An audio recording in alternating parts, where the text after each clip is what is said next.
Welcome, everyone. This is your friend, the DN What If, here with another exciting fanfiction. Today, we're diving into the story of what if Deku was kidnapped by villains?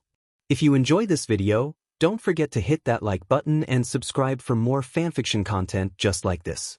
Now, let's get started with the fanfic. You'll never manifest a quirk. You can never be a hero. Crybaby quirkless Deku, you're useless. Give it up. I'm so sorry, Izuku. Ha. Deku brought his stuffed toy. What a baby. The brown bunny was torn away from him and tears welled at the edges of his bright green eyes. Why did he have to show up at the park with it? Granted, he was alone and Kaken and his cronies were nowhere in sight. So he thought he was safe. How wrong Midoriya had been.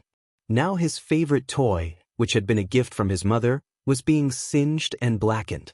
His heart wrenches as he tries to get Iki back.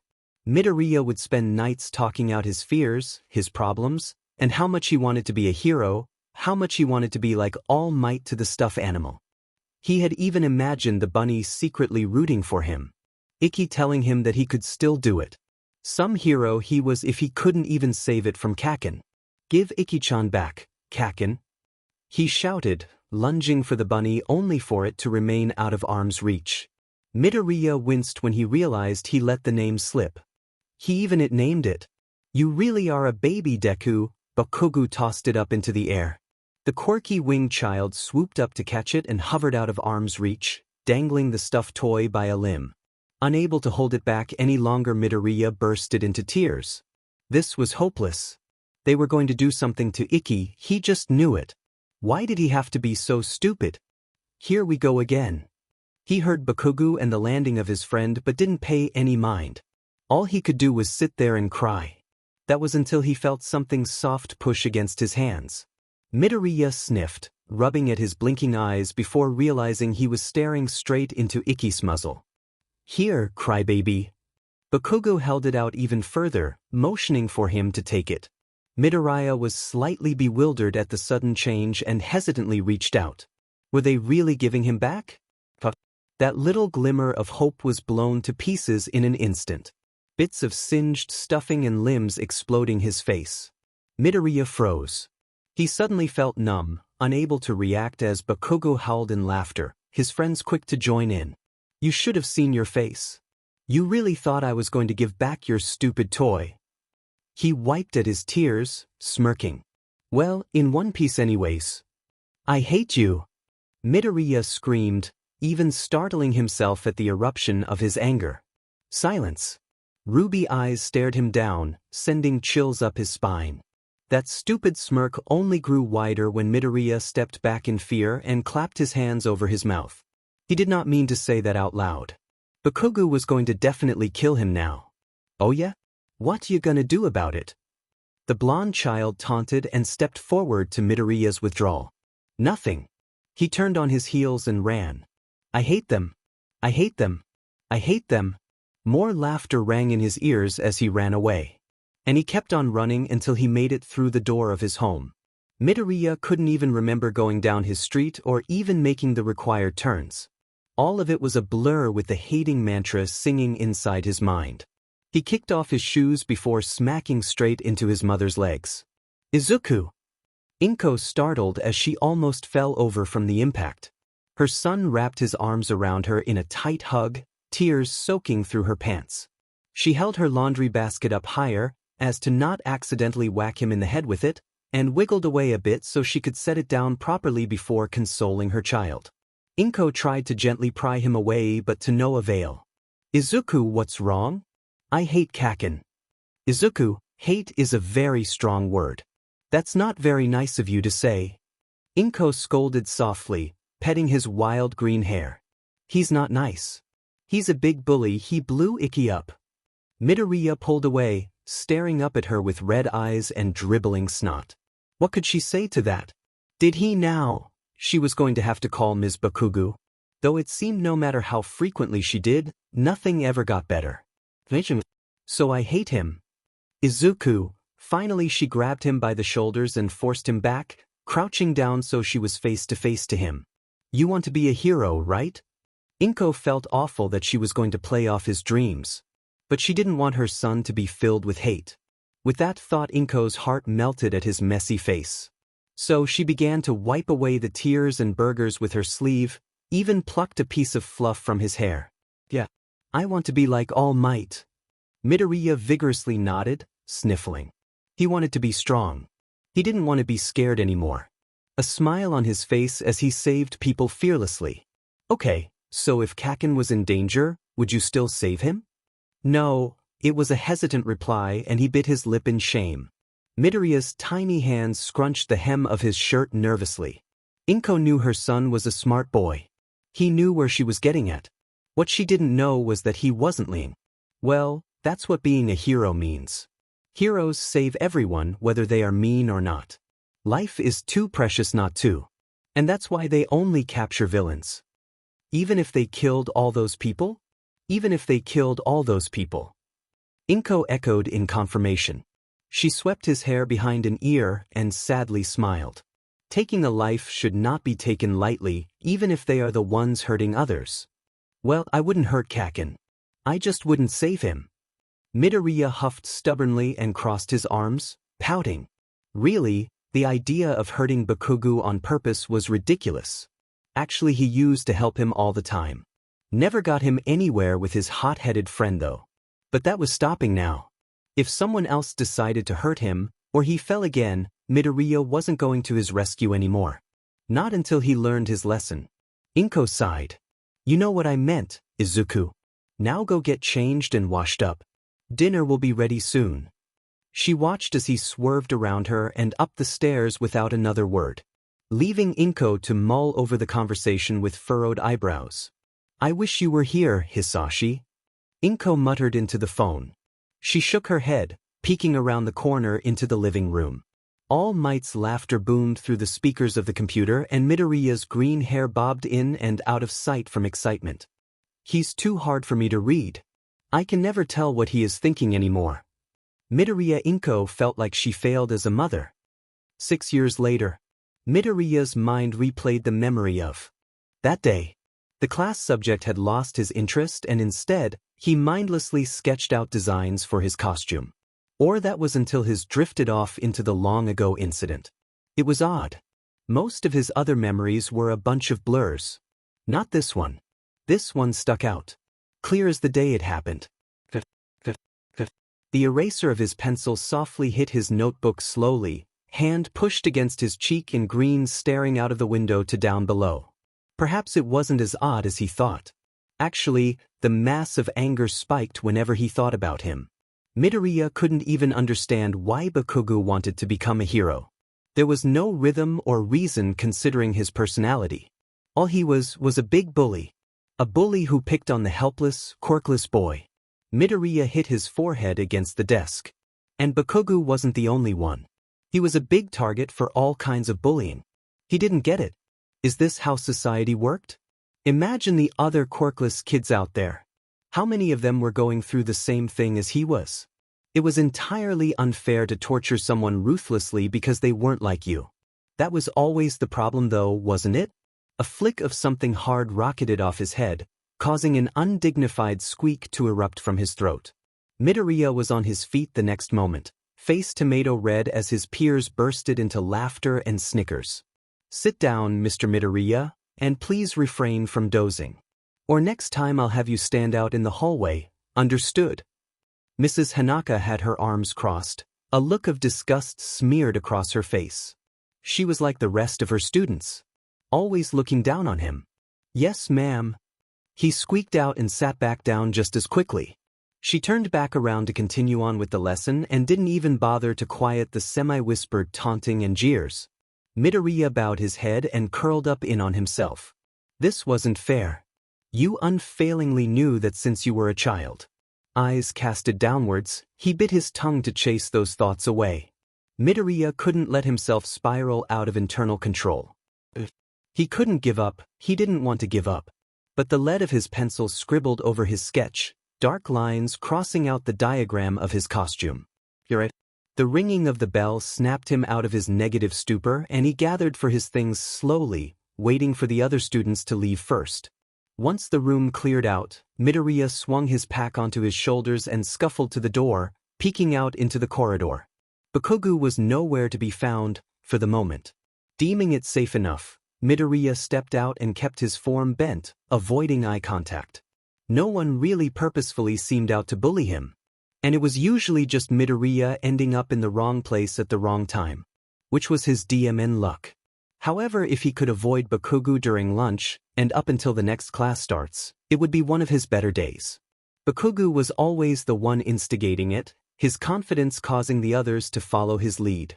The ringleader behind the bullying. Some messed up world this was. If that wasn't the makings of a villain, he didn't know what was. It felt like everything was back-ass backwards. Bakugo Katsuki. A hero? Midoriya snorted to himself. Watcha finding so funny there, Deku? He froze up at the all-too-familiar voice behind him, gripping the straps of his pack tightly. Nothing. He could hear snickering coming from Bakugo's groupie. He really did have the worst of luck. Suddenly Midoriya felt a harsh tug at his collar and in a dizzying wham, his back slammed against the wall, red eyes boring into his own.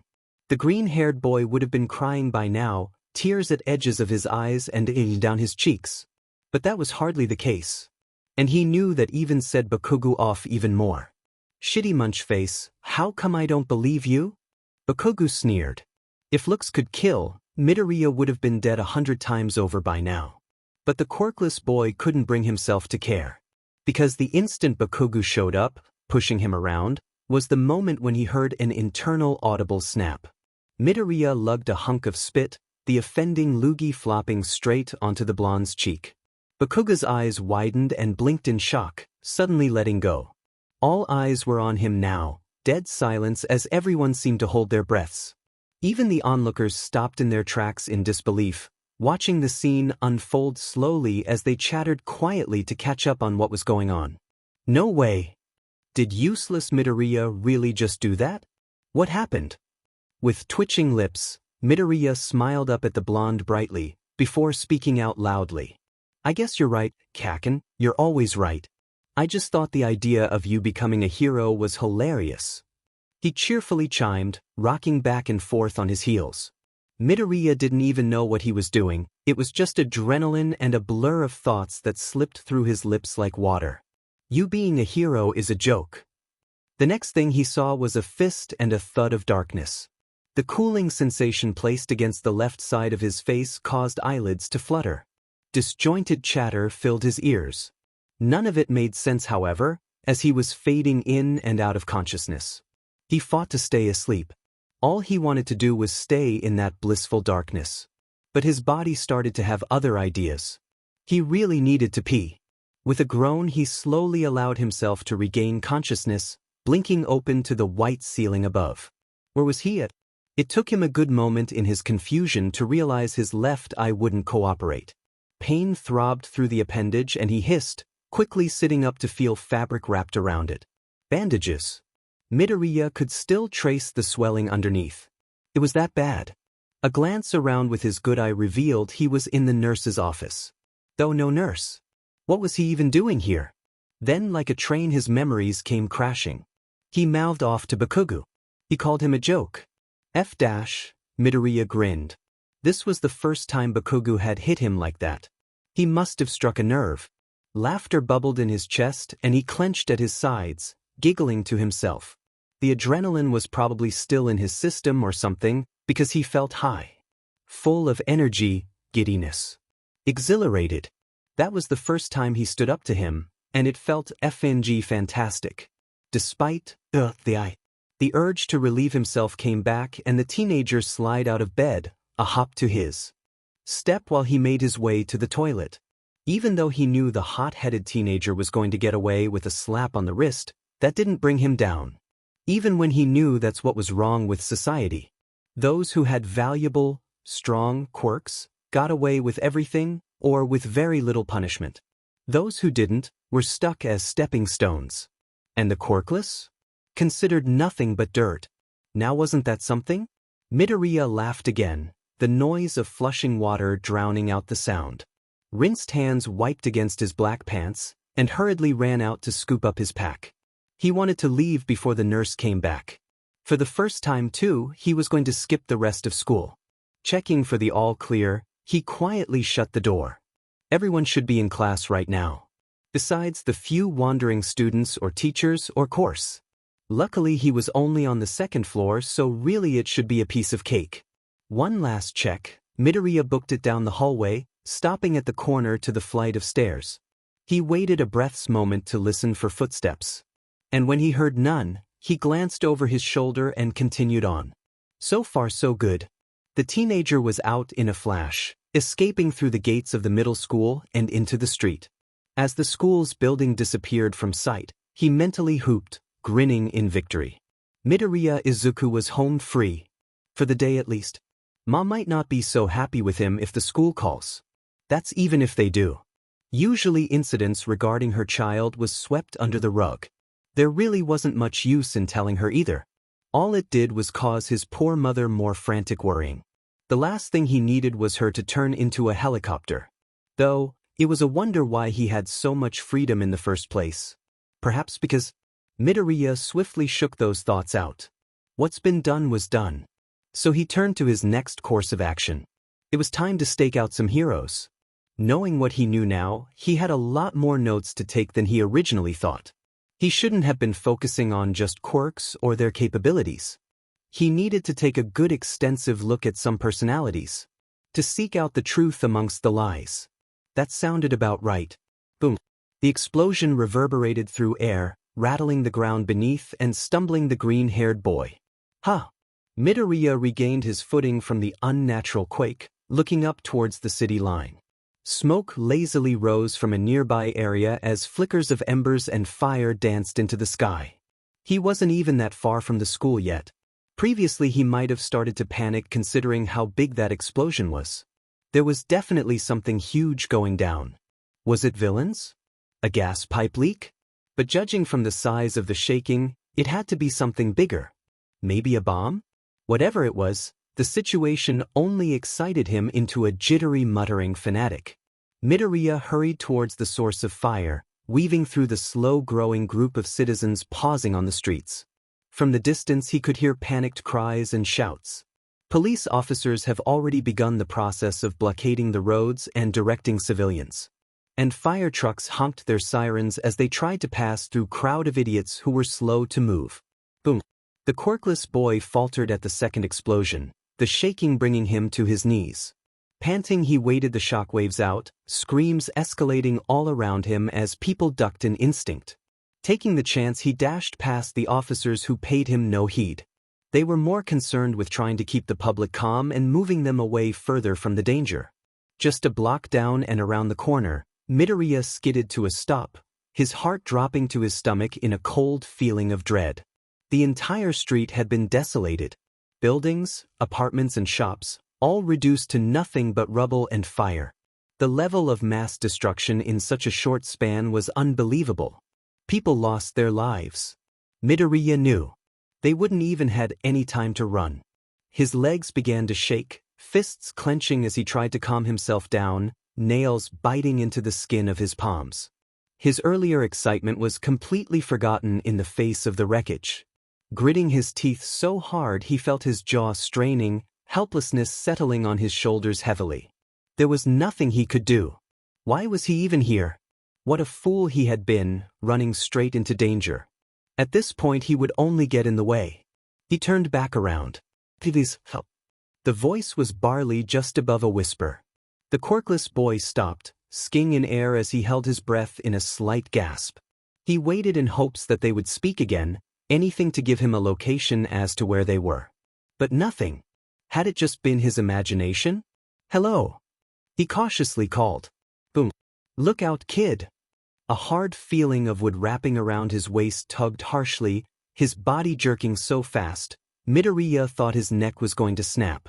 When the blurry movement and short whoosh of air in his ears halted, he caught his bearings, breathing heavily from the bruising pull against his stomach. The spot he was standing in just an instant ago was now occupied by the collapsed building beside it. Sheet that was too close. The wood vine sat him down gently, though he ended up sitting on the ground then on his feet. A shadow quickly loomed over him and crouched, assessing him for injuries. Midoriya's focus was off. Not to mention the ringing in his ears. His mind couldn't register the hero who saved him until he spoke. "What were you doing just standing there, idiot?" Kamui Wood's glancing lingered on the bandages around Midoriya's eye longer than necessary. Correction. Sidekick. Not quite a pro hero yet. Midoriya stuttered, trying to get his brain to relay the words he required. "I thought I heard someone call for help. They need help." Thinking the kid was still in shock, the sidekick only shook his head. In truth, Kamui thought he had been too late. His fear and adrenaline causing him to speak out harshly. Instead of berating the kid, he should be calming him down. That's more or so the reason why he was still a sidekick. But he was learning. "Breathe, okay? You're okay." Midoriya's good eye blinked in confusion at the change in tactics. For sure he thought he was going to get chewed out. Instead this just got awkward. He wasn't in shock, was he? Nonetheless his did as he was told, now suddenly embarrassed. "Can you stand?" Kamui got up, holding out hand to help. His new charge. "Why yeah. Think." Midoriya ignored the offered palm and got up on his own, rubbing at the pain in his neck. His eye remained downcasted, wandering along behind Kamui Woods, ready to tell him someone needed help until he noticed. He lunged forward and tackled the other to the ground, the eruption of flames roaring overhead. Literally it missed by a hair's breadth, the tips of green hair singing. Kamui grunted in surprise as they landed hard on the broken concrete. Crack! A dome of wood bursted upwards around the two, shielding them both before the flames had the chance to swallow them up.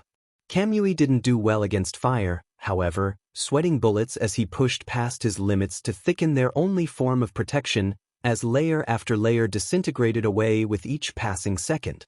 "I can't breathe." Midoriya struggled for oxygen in the scorching heat. It was like being in the sauna but 100 times worse. They were practically being cooked alive inside. Relief was instant. The scent of burning wood and crispy unpleasantness wafted into their nostrils, and the teenager clasped a hand around his mouth, gagging. It was the most awful thing he had ever smelt in his life. Kamui pushed him to the side. He was quick to smash an opening in their makeshift shelter, shoving the quirkless boy out weakly. Taking the hint, Midoriya scrambled to his feet to face the fire still blazing upon the dome, careful not to breathe too deeply through his nose at the sweet cold relish of air. A figure from behind the smoke came into view. "What the hell, Endeavor?" Someone angrily shouted, another shadow sprinting into sight beside the fiery hero. "You could have killed them." Backdraft quickly doused the fire and pulled the exhausted sidekick to his feet, throwing an arm around his shoulders to hold his weight. It took everything Kamui Woods had to keep him and the kid alive. But if it wasn't for the boy initially, they would have already been dead if I hadn't intervened. Endeavor's voice was cold and harsh, opposite of what his power represented. Midoriya had been staring at the unfortunate victim of the attack, spinning to face the number 2 hero. The fire user was just as intimidating in person as he was on TV. Flames danced from his chin and eyebrows, lips exhaling steam of heat from the use of his quirk. But he wasn't scared. Midoriya was furious. For the second time that day, the middle schooler didn't think. Any other competent hero would have found another way, instead of putting their allies directly in the line of fire. Unlike you. He hadn't planned for the pun, just sort of happened. Backdraft looked on in bewilderment, unsure if he should step in to calm the rage that was bound to happen. Kamui's chuckle stopped him. "That boy saved both of our lives," he rasped. The pro hero looked to his sidekick and then to the kid facing off against the number 2 hero. Endeavor's nostrils flared and his neck bulged, fury coloring his face red. Arms uncrossed, he stomped straight up, or more like towered over, Midoriya, shoulders level and chest puffed out with a sneer. Fists flexed open and closed, reminding him that he was still dealing with a civilian. A child at that. "What do you know, pipsqueak?" The hero pointed behind the teen, speaking near the point of spitting rage. "That villain would have crushed you both. It's that punk's fault for letting his guard down. And this is the thanks I get for saving you both from his mistake? Pathetic." The 12-year-old didn't follow his line of sight, instead standing his ground with his own chest puffed up. He already knew what lied there. The smell of something other than charred would a constant reminder. To Backdraft and Kamui, the standoff was a sight to behold. Never have they seen someone stand up to the blazing hero. Let alone a kid. If the situation wasn't what it was, it would have been comical. Now get out of my way, there's more villains for me to catch. And I can't be saving your whiny snot-nosed but all day or we'll never finish up before dinner. Endeavor began to turn away, only to pause when blue eyes caught of a purple wisp. You call that catching villains dash? Midoriya nearly screeched but was cut off at the salty taste of skin brushing against his tongue. A hand as white as sheets clamped around his mouth. Interesting. A voice mumbled against his ear and he tensed. Two other hands gripped around his neck in a choking hold, and before anyone could even blink, the villain had his hostage out of reach, using the warp hole he came through to put some distance between them and the heroes. Now atop the fallen rubble, the hold loosened, allowing Midoriya to cough and sputter for air, but didn't let go. He struggled in his captor's arms, trying to rip the disjointed appendages off unsuccessfully. Shigaraki ignored him. You let your guard down as well, number 2 hero. The villain cackled.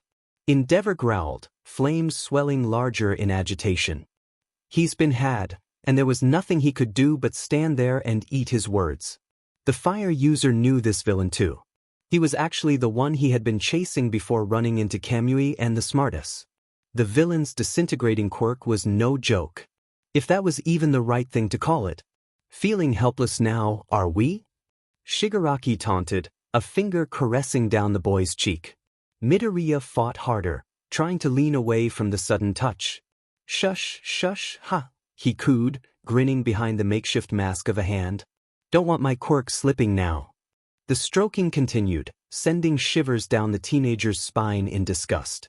If you want him to remain alive, you'll stand where you are. Any sudden movements, even a twitch, and he'll crumble, understood. Midoriya stopped trying, fear of dying causing his heartbeat to pound relentlessly within his chest. He couldn't see a way out of this. He couldn't do this on his own, and the hero's hands were tied as long as he was captive. His thoughts raced quickly, his eye dashing back from hero to hero and their surroundings. Kamui Woods was out of commission, leaving Backdraft and Endeavor. Their quirks were two complete opposites of each other, so a combined attack would be counterproductive. Even so, they would have only a moment to act before he himself was killed. But wait, that didn't seem right. If the quirk was what it was, how long would it actually take for you to finish me off? You did say crumbling, but in what way? Although I guess it would depend. I haven't seen you use it either, so I can't really calculate or even estimate the time it would take for my entire body to dash. Strange, aren't you? Shigaraki mumbled again, mulling over the kid's capacity to quickly break down the situation. He even pointed out a flaw in his quirk with no real basis for it. Only parts of him would deteriorate in a matter of seconds, the rest would take longer. The boy was calling on his bluff without even knowing it. Midoriya's jaw audibly snapped shut, realizing horror dawning upon him. He had been speaking out loud the entire time in his panic. He really needed to learn to keep his mouth shut sometimes. The villain's grip tightened, blind to the teen's inner crisis. He wasn't focused on his current standoff with the heroes as he should be either. Shigaraki was judging, weighing the pros and cons if he took the chance. With the way the kid had been acting earlier, he hummed. Shigaraki, more heroes are on their way. A silhouette formed from the purple smoking gate, tall beside his comrade. Narrow yellow eyes were the only real defining feature of the vapored figure. We should go, the test was successful anyways. No, you don't. Wait. Endeavor charged, flames burning bright and hot as they gathered around his fist in a howling rage, aiming for the teleporter. But Backdraft couldn't stop him in time. The flames erupted out of the portal that popped by him and Kamui instead, devouring the two heroes in a flash of steam and fire. A wall of water rose upwards into sight. The number 2 hero cursed and reeled back his power once he realized his mistake. That warp quirk was a DMN nuisance. Above the steam, Endeavor caught the sound of coughing, indicating to him that the firefighter hero was good for something. stopping any and most casualties that would have ruined the blazing hero's reputation. Kid! Kamui roared. Midoriya was the last thing the heroes saw disappear through the portal. Midoriya was unceremoniously dropped onto the floor by his kidnapper. He hissed at the pain in his buttocks and scrambled backwards, head banging loudly against the wood wall, a slight cover overhead that shaded him from lit view. He shook from head to toe, swallowing in a nervous gulp as he stared up at his captor. What were they going to do to him? Flashes of his mutilated body streaming across the news, his mother crying, rolled like a cinema in his head. That's probably what. A warning message for the heroes of their failed rescue. What better blow to their reputation than that? That's what I would do after all. The villain barked out in gleeful laughter, startling the poor boy almost into a heart attack. What is this? You think just like a villain too. I was right. I was right. Shiragaki grinned, crouching and leaning forward towards Midoriya, almost hand to face as they stared each other down. One with frightful eyes and the other with childish excitement. I don't get it. The vapored figure popped into view, a humongous black and burnt body collapsing to the ground from a warp gate above, shaking the room with its weight. Why did you take the kid? Because I want to recruit him. There was dead silence, a plan forming into Shiragaki's head as he scratched at his neck, standing and scuffling over to the TV monitor buzzing in the corner. Did you catch that, sensei? Reckless. Tell me how you'll convince him to join us? What even is his quirk? Is it useful? The TV spoke out harshly, the voice grating and calculating. Shiragaki paused, frowning. He didn't think that far ahead. After all, he was still a man-child. Easily excited. Easily angered, but he was smart, that's why Sensei wanted him. He was going to have to rectify his small mistake, show him he was right. Tell us, brat. You got a good quirk there, or no? The childlike villain spoke out softly, waiting patiently to be proven a fruitful endeavor. Midoriya, to say the least, was outright confused at his situation. First they held him hostage, and now they want him to join them? This superpowered villain was batshit insane. From the sounds of it, his comrades or whatever thought so too. He missed the question directed at him in his stupor, the vapor dragging him up to his feet with a firm grip on his arm. The boy yelped at the sudden jarring, trying to grip against the smoke but only for his fingers to slip through nothing. No fair. Answer me. Do you have a strong quirk? Shiragaki asked loudly this time, scratching harder at his neck and becoming irritated at the kid's silence. Midoriya bit his lip. What should he tell them? Either way, he was going to end up killed. He didn't want to be a villain. And he doesn't have a quirk. So dead. There, that was all there was to it. Resigning to his fate, Midoriya bowed his head and suddenly found the floorboards interesting. I am quirkless. He barely choked it out and held his breath. His heart was beating so fast in his ears, Midoriya thought it was going to explode and kill him instead. He could feel their eyes intensely boring into him now, and he kept his head down, biting back the tears. His fists clenched and he tensed, suddenly determined to give them one hell of a time. He wasn't going to go down without a fight. He'll go out scratching and kicking, spitting and hissing. Even if it was futile. Really? Shiragaki wrenched the hand mask off his face, letting it clap around his arm instead as he stepped forward, lazily waving at the vapor. Let him go, Kurogiri. Midoriya blanched in surprise, frozen to the spot when the now-named villain did as he was told. He stared at Shiragaki, taking in his white cracked lips and baggy eyes. He looked more terrifying without the hand. What was he up to? Was this it? How awful it must have been for you, the villain mumbled with sympathy. He stared at the bandages, knowing full well how he most likely earned the injury. Society as it is now, I bet you're treated terribly, am I wrong? Shiragaki sounded hurt, boyish and whimpering to himself. He knew what it felt like. To be mistreated, to be outcasted. And now he knew how to coax the boy to see his side. They were the same, he could feel it. Midoriya flinched, gripping at the hem of his blazer and shyly shuffling his feet. He looked down again, avoiding the villain's gaze. He wanted to say, but he couldn't bring himself to. They were the bad guys. They've hurt people. They've killed. Why was he trying to be nice to him? In reality, he should be defying them more. Screaming. Anything. But he couldn't bring himself to do that either. It's alright, kid. Here, sit. What's your name? Kurojiri took over, pulling a stool from the bar out and warping to the other side to grab some glasses. He knew what Shiragaki's game plan was. This couldn't be even more perfect than it already was. Unbeknownst to the manipulation, the teen sat, twiddling his thumbs nervously in the current change of attitude. That was no good.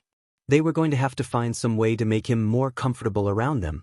Midoriya Aizuku. Midoriya wanted to silently scream as he stuttered his name out. What the hell was he doing? He was so confused and conflicted, but they weren't hurting him. They were being kind to him even though he was a useless, quirkless, human being. Were they really that bad? Maybe he should hear them out. Maybe they had good reason to do what they were doing. There's no logic in your reasoning. Weren't they just rough-handling you earlier? Midoriya-kun. The multiple-handed villain tested the name out, taking a seat himself but keeping his distance as to not further scare the boy. I'm Shigaraki Tamura. Tamura is fine. He grinned encouragingly, motioning to the vapor being. And of course, Kurojiri. You can call me Kuro.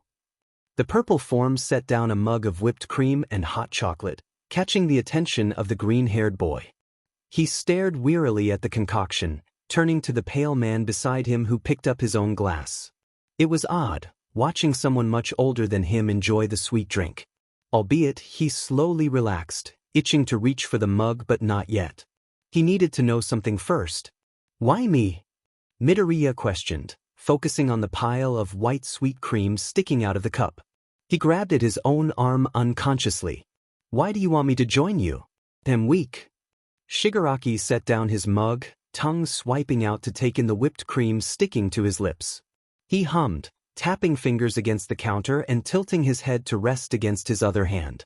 Kurojiri settled on turning the tap, washing the dishes they had left in the sink before the mission.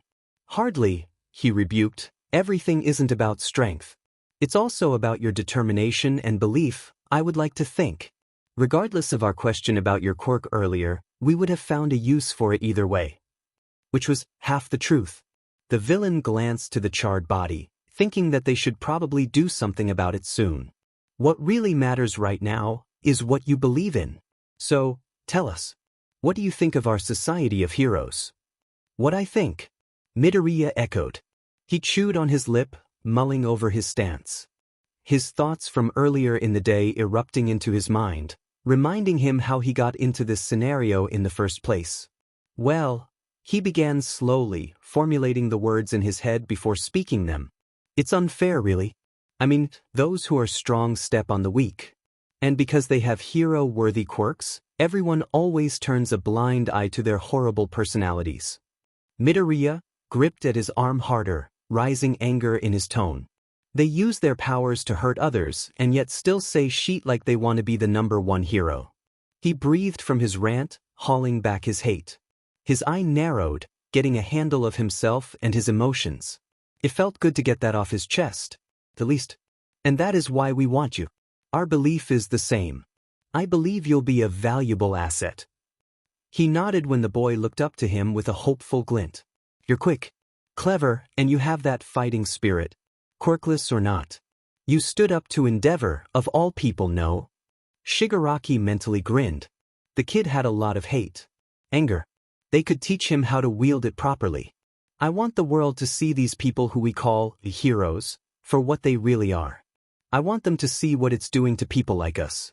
Those who are stereotyped by their quirks, or trampled on because they are quirkless.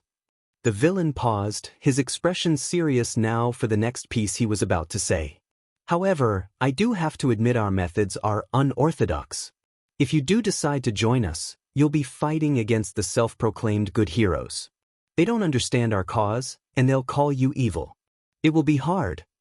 Shigaraki finished off the rest of his hot chocolate, wiping away the residue smudges from his face with a sleeve. He had a plan. A really good plan if he could convince the kid. If that's a deal breaker, we can protect you. People wouldn't have to know your true identity, and you can freely move about more than any one of us. If you want. Shigaraki let it sink in, watching Midoriya intently as he let the offer hang in the air. The teen was quiet. That was good. Meant he was thinking. He waited patiently, the crackling of the monitors still on in the background. Sensei was still listening in, and he knew he secretly approved judging by his quietness, allowing his student to work his magic. Finally, the kid moved, scooting back his stool and standing to face the villain, fierce determination in his green eye. Midoriya brought a hand up to brush against the rough fabric of his wrap. He steeled himself, prepared to take on the world. If they didn't step up and do something to stop the way things were heading, the quirkless would have no future. He was being handed chance to change that, for himself and for the downtrodden. Shigaraki was right. People may get hurt along the way, but it would all be for the greater good. For the greater good. Sure, I'll join you, Tamura-san. The villain smiled wickedly at his acceptance, holding out a hand. The teen accepted the offered palm and shook it in agreement. It was a hearty grip. Welcome to the Villain Alliance, Midoriya-kun. Shigaraki got to his feet and let go, spinning on his heels and motioning for the boy to follow him. Now, let's get you a quirk. The look on the boy's face was priceless. Butterflies in his stomach, he followed him down the poor-lit stairs, hand against the wall. What did he mean get a quirk? There was no way. Not unless. Midoriya couldn't help the twitch of a smile on his lips, a rush of giddiness blossoming in his chest. They reached a metal-rusted door and Shigaraki wrenched the bolt open, pushing it to reveal a wide, dark room. In the center sat a bed. A lump of a shadow gave way to the fact that someone was resting upon it. Beep. Beep. Sensei, what do you think? Midoriya couldn't see him very well, but nonetheless straightened up, nervous about what was about to transpire. Could this sensei really give him a quirk? Was that because he had a quirk that allowed him to? Never has he heard of something like that. It was unbelievable. But it was the only assumption he could make given the circumstance. What's your plan? Like I said, we'll hide his identity. After you bestow him with a quirk, we'll knock him out and ditch him in some alley somewhere. The villain moved closer to Sensei, placing his father's hand back onto his face and looking to the boy as he spoke. From then on, he'll meet with us secretly. We'll train him how to fight and turn him into a spy. Shigaraki's voice suddenly pitched into delight, and then he can apply to UA, the hodgepodge of fledgling heroes. That's where the real fun will begin. What? To UA? Really? Midoriya squeaked. He was going to spy for them at UA? He nearly fainted at the thought. Sure, his dream was coming true in a very roundabout way, but could he really do it? Could he really get in? Shigaraki continued, your job would not only be to gather intel, but also to catch All Might's attention. He's crucial to our plans. It will be tricky, but I have a feeling you'll manage just fine. Oh boy. Excuse me. Midoriya trembled, the daunting task set before him causing both nervous shivers and excitement. What does this have to do with All Might? Why did they want to go after his favorite hero? For as smart as the boy was, he could be really oblivious sometimes. He's the #1 hero, is he not? As the main symbol of heroes, he will unfortunately have to be taken down. Sensei answered him, his hidden form leaning forward to reveal his disfigurations. Midoriya cut off the scream in his throat, instead clasping hands over his mouth in a large gasp. Ugly scars of skin tissue wrapped around his face. Scratch that, he had no face. No eyes, no nose. The only thing left were his lips, the rest warped and scarred. What happened? BB, but he's also the symbol of peace? He didn't mean for it to come out as a question, trying to stop his fear-filled stuttering. This man was going to help him. They were going to be working together. He couldn't be scared of him if Sensei was willing to trust him with such an important task. True is. But we must first rip out the current foundations if we are to rebuild it. The quickest way to do that is to kill All Might. Kill All Might? Was that even possible? Midoriya wasn't sure how to feel about that. He's idolized him all his life. He's always saved people, was always kind and righteous. He couldn't vouch for many of the other heroes, but he's watched All Might since he was a kid and definitely could say he was good. Plus, never mind that All Might is in America. How are we going to get to him if I also have to spy at UA dash? We've got word that he is coming to Japan to be a teacher at UA. Shigaraki cut him off. Granted, it won't be for another few years, but our source can be trusted. He will come. He eyed the boy, reading Midoriya's hesitance stiffening in his limbs. He was unsure. I know it may feel disconcerting, killing someone who's only done good in this world. However, All Might encourages the current situation as it stands. Action may speak louder, but words cannot be ignored either. Shigaraki was right. He knew he was right. Like he said, he's watched All Might all his life. He remembers everything the pro has said on TV. Anyone can be a hero. Okay. Midoriya whispered. His fists clenched, readying himself to take the challenging task ahead. He pushed the ache in his chest away. It was going to hurt, he knew, but they were right. It was a sacrifice that had to be made. If things were going to change, the old had to make way for the new. Even if it meant, there's no logic in your reasoning. You'll never manifest a quirk. You can never be a hero. Crybaby quirkless Deku, you're useless. Give it up. I'm so sorry, Izuku. No, there is. Excellent. Shigaraki grinned. Perhaps they should also teach the boy on how to keep his thoughts to himself.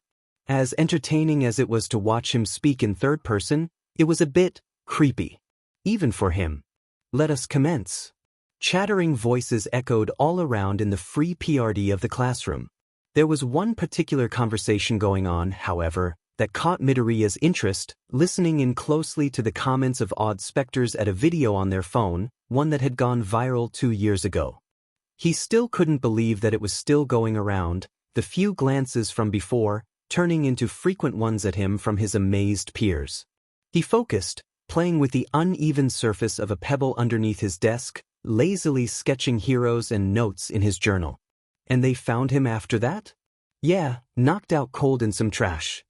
Can't believe it, I would have sheet my pants. Me too. Someone else agreed. Midoriya smirked, turning away to hide it. The video, the one dubbed the Kid Hero, after the infamous hero incident people have, none too fondly, nicknamed the mass leveling in Mizudafu, right near this Oruta Junior High, was somehow caught on cam of a cell phone. The footage was rocky, but it was clear enough to record a certain 12 years old, heroics, and standoff with Endeavor. There was a lot of steam, but they managed up to the hostage situation before it ended abruptly. Eyewitness and those involved had to fill in the rest of the story, much to the number 2 hero's chagrin. How or when they gathered such an audience, Midoriya didn't know. He was too caught up being held captive after all. Though he did have a feeling on who seized the scene on tape, not that they were about to admit it any time soon, regardless of Midoriya's confrontation with him on the matter. Oh well. He really didn't care. The footage did its job undermining the blazing hero's reputation. That's all that had really mattered to him after the sheet Endeavor pulled. On the flip side, he was grateful to the number 2 hero. It was his failures that had gotten Midoriya kidnapped, and if it wasn't for that, he wouldn't be where he was at today. With a glorious quirk. The tiny rock fell with a small clatter at the ringing of the bell, Midoriya standing to gather his stuff and taking his leave of the room. He was the first out, leaving his peers to gap at his back when he shoved his way through the hallway crowd. The other convenient attribute to the video circling around, it had gotten the other students to leave him alone. All except for one. Bakugo. The blonde seemed to only have gotten angrier. Midoriya's gaze darkened, his nose scrunching upwards nearly into a snarl. If only he could show him. Shigaraki had forbidden him from using his quirk outside anyone else's presence. So for 2 whole years, he did as he was told. He still needed to play the part of a quirkless, timid student. They even refused his requests to go on missions. All he wanted to do was prove himself, maybe show off a little on the side. However, if he blew his cover, that would be the end of that. Game over. Patience, he chided, calming the pent-up energy. He didn't want to end up disappointing Sensei. Besides, the UA entrance exams was drawing nearer with each passing day. Just 6 more months to go. Midoriya-kun. A voice shouted from behind, startling him out of his thoughts at the call of his name. Who? He stopped, turning to catch a side-defying mess of neon orange hair bobbing up and down through the crowd. waving something towards him above the masses of heads. He instantly recognized the item, his journal. Midoriya's heart leaps into his throat. He waited for the other to catch up, backing up against the wall to let others pass and gripping the straps of his bag tightly.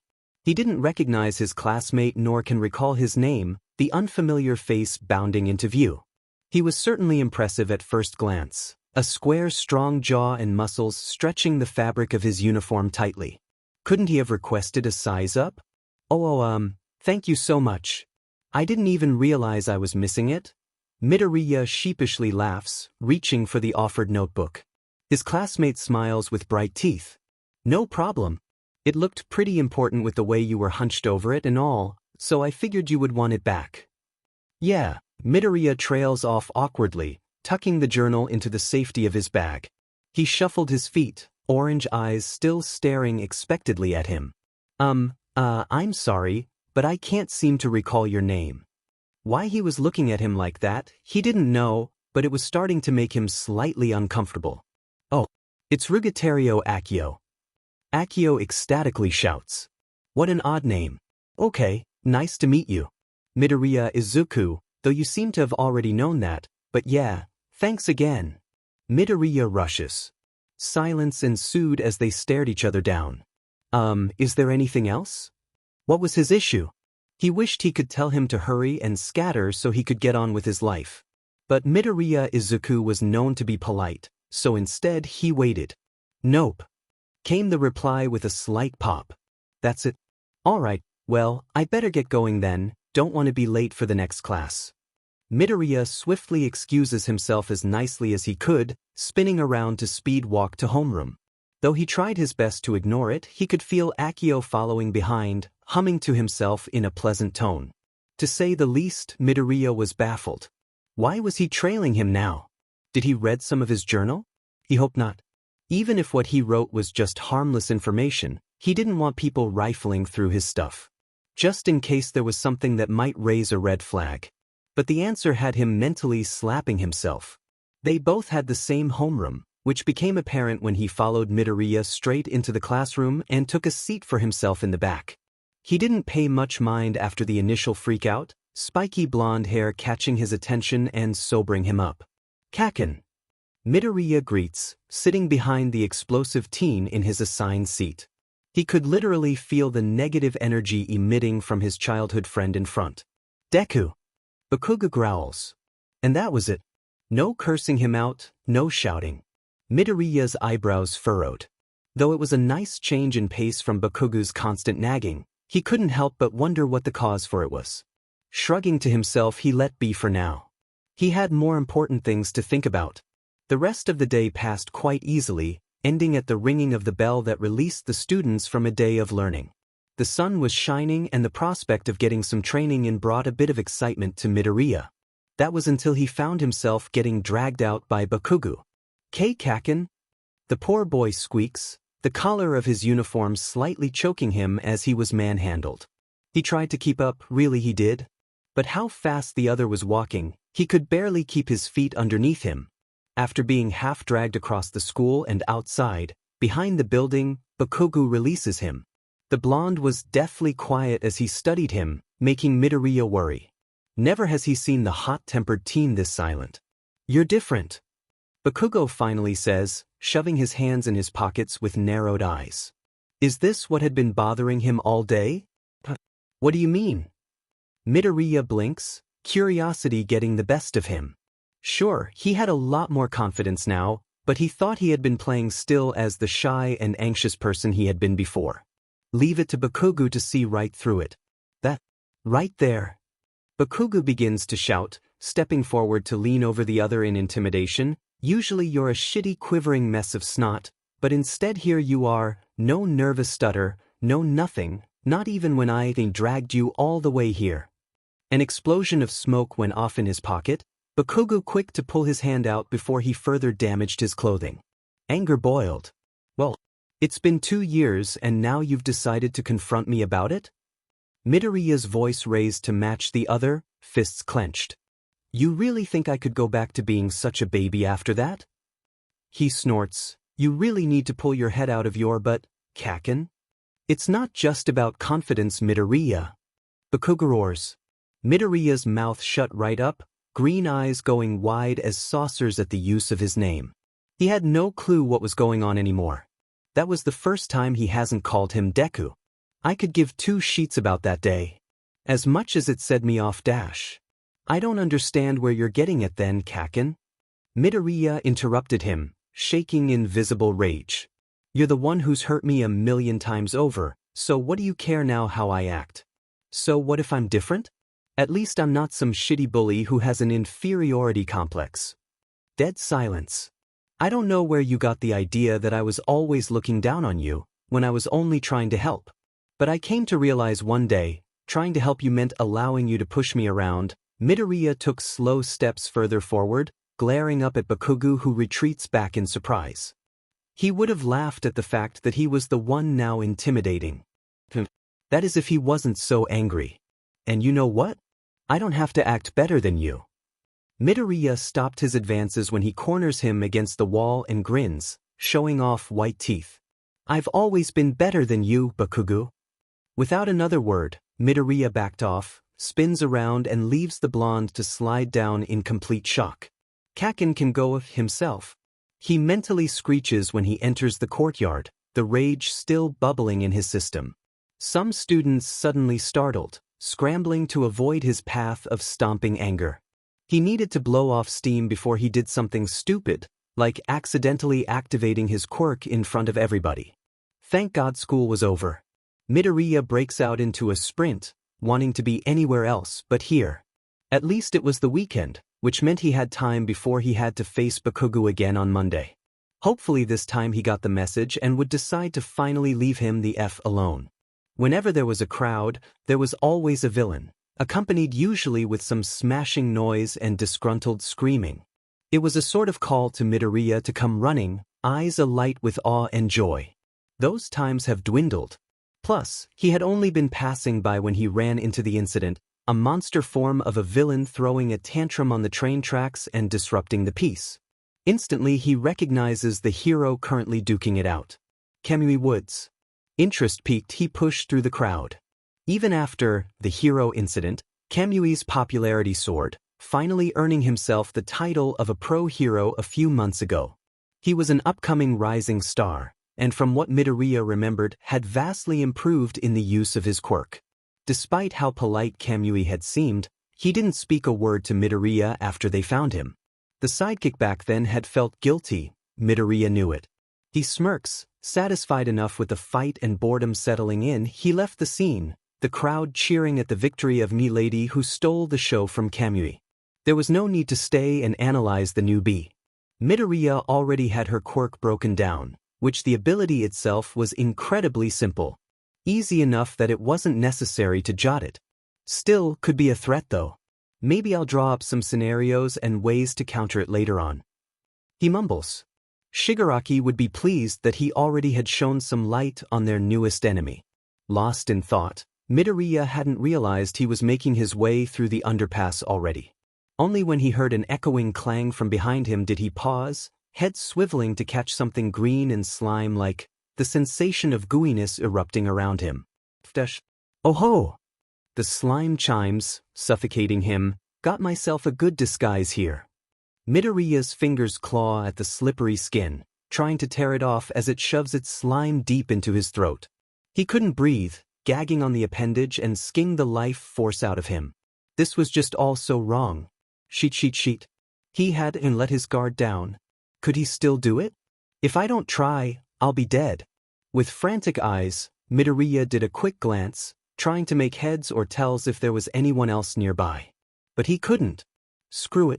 The thrum of power pulsed in his veins, revving it to full throttle, and he braces himself to the Texxawa's smasish. Midoriya slammed the brakes down hard on his quirk, feeling himself disappear only for a fleeting moment before snapping back around in full circle. With the amount of goo flying everywhere from the shockwave, he hoped it obscured his savior's view from the glitch-like movement he no doubt produced. Crashing to the ground and rolling, he suddenly feels sick, nearly blacking out from the 180 spin he did with his power. He rotates onto his hands and knees, dry heaves, and coughs gunks of spit onto the concrete, trying to clear the remnants of slime that clung to his tongue and throat. "You all right there, my boy?" A voice boomed. He knew that voice. No, I am not all right. I basically gave some FING villain a BLWJB. Midoriya bit back the snarky retort, instead wiping his mouth against his sleeve. When he became so crude, he didn't know. What he did know was that no amount of brushing was going to get rid of that motherfucker's disgusting taste. The realization dawns on him like some heavenly chorus. All Might? Midoriya scrambles to his feet, gaping at the towering pro-hero who had just saved his life. Technically, he sort of had things under control and would have gotten away, maybe. Yes, it is I. All Might poses proudly, breaking out into his signature laughter. There is nothing to fear now, my boy. I have apprehended the villain. He suddenly holds out 2 plastic liters of bottled green. Disgustingly, he could see the eyeballs floating in there. When did he? I'm glad to see you are safe. My deepest apologies, I let him get away the first time, which resulted in your capture. All Might admits, stuffing the liters into his large pockets. Admiration bloomed in his chest. All Might, in the flesh. Standing before him, and terrifying, but that wasn't what mattered. He certainly looked different on TV than in real life, but like he said, didn't matter anyways. Not only was All Might his idol, here stood his enemy. This was his chance. A head start. He knew exactly how to play this. Itrialius you, holokrapimir begestfin, and just savid mesha thank you so much. Midoriya babbles in one breath, bowing repeatedly and reverting to his dorky, harmless self. Actually, he probably didn't have to force himself too much. This was like riding a bicycle. No need to say thank you, please. Like I said, I was in the fault. All Might says and sheepishly waves a hand, trying to calm him before he hurts himself. Okay, maybe he hasn't gotten rid of his hope about All Might. This was even excessive for him, and the great thing about it was that he couldn't help himself. Midoriya opens his mouth to speak, calming down, but anyways, I better run. Got to turn this guy over to the police and all. The #1 hero turns out from the tunnel, stretching in the sun and oblivious to the boy's now panicking state. His limbs nearly freeze up at the sudden abruptness, but Midoriya forces himself to run out after him. He'll be dead if he let him get away before he could get a word in. In one desperate grab, before Midoriya could even think how much of a bad idea this was, he was clinging to the pro-hero's pants in a fearful scream, legs flailing in the air as the two shot off high into the sky. What the hell, kid? All Might grabs a fistful of Midoriya's uniform to keep him from slipping off. His first instinct had been to push him off, but the result wouldn't have been pretty, considering how high up they were flying over the city now. Really, sometimes he could be quite stupid. I wanted to ask something. Midoriya struggles to say. His cheeks were flapping all over the place, making it difficult for him to talk. All right. Close your mouth. Midoriya did as he was told, the free fall butterflies immediate. The impact reverberated in his bones when they landed on top a roof, All Might leaving an impressive dent. Midoriya lets go, taking deep breaths to get his racing heart under control. He was not in a hurry to do that again. Really, my boy? I don't have time to dawdle. All Might couldn't understand what the kid wanted. He tried to make his escape when blood dribbled from between his teeth, his back turned and ready to take flight. Can anyone really be a hero? All Might stills. Was that it? Of course. Can someone without a quirk, like me, become a pro-hero like you? Midoriya cuts him off, voice trembling. His head was bowed and face hidden beneath his hair, hiding the smirk that exposed the lie, contrary to the nervousness he was playing. This was the moment of truth. There was an incredibly long pause of silence, and finally, wondering what was taking so long, Midoriya raised his head to the steam that expelled dramatically from nowhere. In the midst of it all, hunched a scrawny, lanky human, his clothing nearly dangling off his form. His thin arms raised half-heartedly, peering at him with shallow blue eyes and a frown. If there was one word to describe this person now standing before him, was, well, pathetic. So it gave good reason for Midoriya to assume that this guy here, right now, was not in fact All Might, but someone else who had come wandering up, and that the real All Might had in fact fled without his notice. Who are you? Midoriya deadpants, disappointment written all over his face at the chance he let slip through his fingers. How could he have not heard All Might's escape? Or even this guy now standing in his place? I'm All Might. Wait, what? He questions, his voice pitching a notch higher than he liked. It couldn't be. This couldn't be the number one hero. Though he had to admit, the blonde hair and saggy bangs looked eerily similar to... I'm like the deflated version of fake muscles, really. All Might explained, resigning to his fate. Besides, the need for urgency was gone. The cat was out of the bag, so he might as well before he was bombarded with a million of questions. Why did it have to be this kid? Maybe this was a good opportunity to bring a bit realism to his dream, though. All Might sat and brushed a hand through his scraggly hair, lifting up his white shirt and revealing the bruised, dented side of his stomach to Midoriya. He heard a sharp gasp, his blue eyes locking onto the boy who stared in disbelief at his permanent injury. This is the reason for my state. I lost a chunk of my stomach and some internal organs to a villain a few years back. Midoriya actually heard of that, he was pretty sure.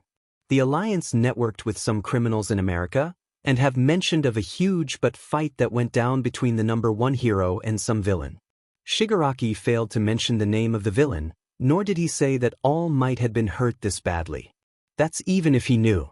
They might not know, and with this piece of information. So I cannot say that someone without a quirk can become a hero, not when we are putting our lives at risk every single day. This is proof of that. All Might lets his shirt fall, and I'm a pro hero. Imagine how it could have turned out for someone without a quirk, kid. Midoriya's heart panged, hurt. What if he had still been quirkless? What if he still had ran into All Might like this, only for his dreams to be dashed by the idol he's admired all his life? So anyone can become a hero, as long as they have a quirk. All Might had lied. He must have been only trying to make himself look good. Oh. Midoriya wasn't sure if he was still acting or not, trembling to hold back the tears. Guess All Might really was like everyone else. That little bit of hope had been smashed into dust, even when he had thought he prepared himself for the endgame. So much for that. You can become a police officer, though maybe a detective. Both are still admirable positions. All Might stood, dusting off his pants and making way to the door that led off the roof. I can even introduce you to someone I know in the field, he's a good friend of mine. He patted Midoriya's shoulder as he passed by, if you would like. No, Midoriya shrugged off the gesture, stepping away and casting his gaze to the ground. Okay then. All Might pulled away, going for the knob of the door. He almost forgot. Also, one little thing, he remained facing to the door, unable to face the teen's hopes he crushed. Please don't tell anyone about this, not even your friends. I can't have word of my poor state getting out. Then he was gone. Midoriya sniffed, suddenly breaking out into giggles that turned into a full-blown chortle. He wheezed, unable to regain his composure, his stomach and sides beginning to ache. He stuffed a knuckle into his mouth, sinking teeth into skin as he tried to stifle his laughter, drawing blood that lazily began to drip down his hand. Are you kidding me? He laughs, wiping at tears. Midoriya didn't care about the blood that streaked across his cheeks from the motion. Now why wouldn't a villain want to do that? All Might was halfway down the stairwell before he realized one very important factor. Large hands patted against his pockets, noticing that the hard crinkle of plastic that should be there was well gone. Oh no, he groaned, rubbing a hand down his face. The bottles must have fell out when the kid was scrabbling against him in the air. How could he have been so careless? All Might added that to the growing list of mistakes. If only he hadn't been so focused on trying to escape the kid's presence, none of the things above would have happened. He slammed a fist against the wall. A large exploding BAM detonated in the far-off distance, catching the pro-hero's attention through the window's view. All Might was out of time. However, that didn't stop him from hurrying to the scene just a few blocks away. He had to see it with his own eyes. See his failures wreaking havoc in the streets. Midoriya, on the other hand, took his time. He was currently leaning against the railing, placed to keep wandering souls from accidentally slipping off the edge. Green eyes scanned the distance for the fire that erupted not too far from here, and contemplation took its course as he hummed, tilting his head in observation. Another villain? They have been quite active today. Mindlessly, he picks at the bandages wrapped around his hand. He always carried some with him in case of accidents, mostly with Bakugo, and never shook the habit. Turns out it was a good thing too, or his mother would wonder where he received the bite mark. He could try passing it off as a dog's, but they weren't sharp enough for it. Alas, should he go? Probably. Considering MT Lady, there might be another new hero looking to debut today. After that, he could then report to Shigaraki. All in all, he felt no rush to relay some good news. They had all the time in the world, while All Might's was ticking down for him. HM? Hey, what are you doing? No one's allowed roof access, huh? The security guard scratched his head when he opened the door wider to nothing. He could have sworn he saw a shadowed figure standing near the rails initially. Maybe a trick of the light or something.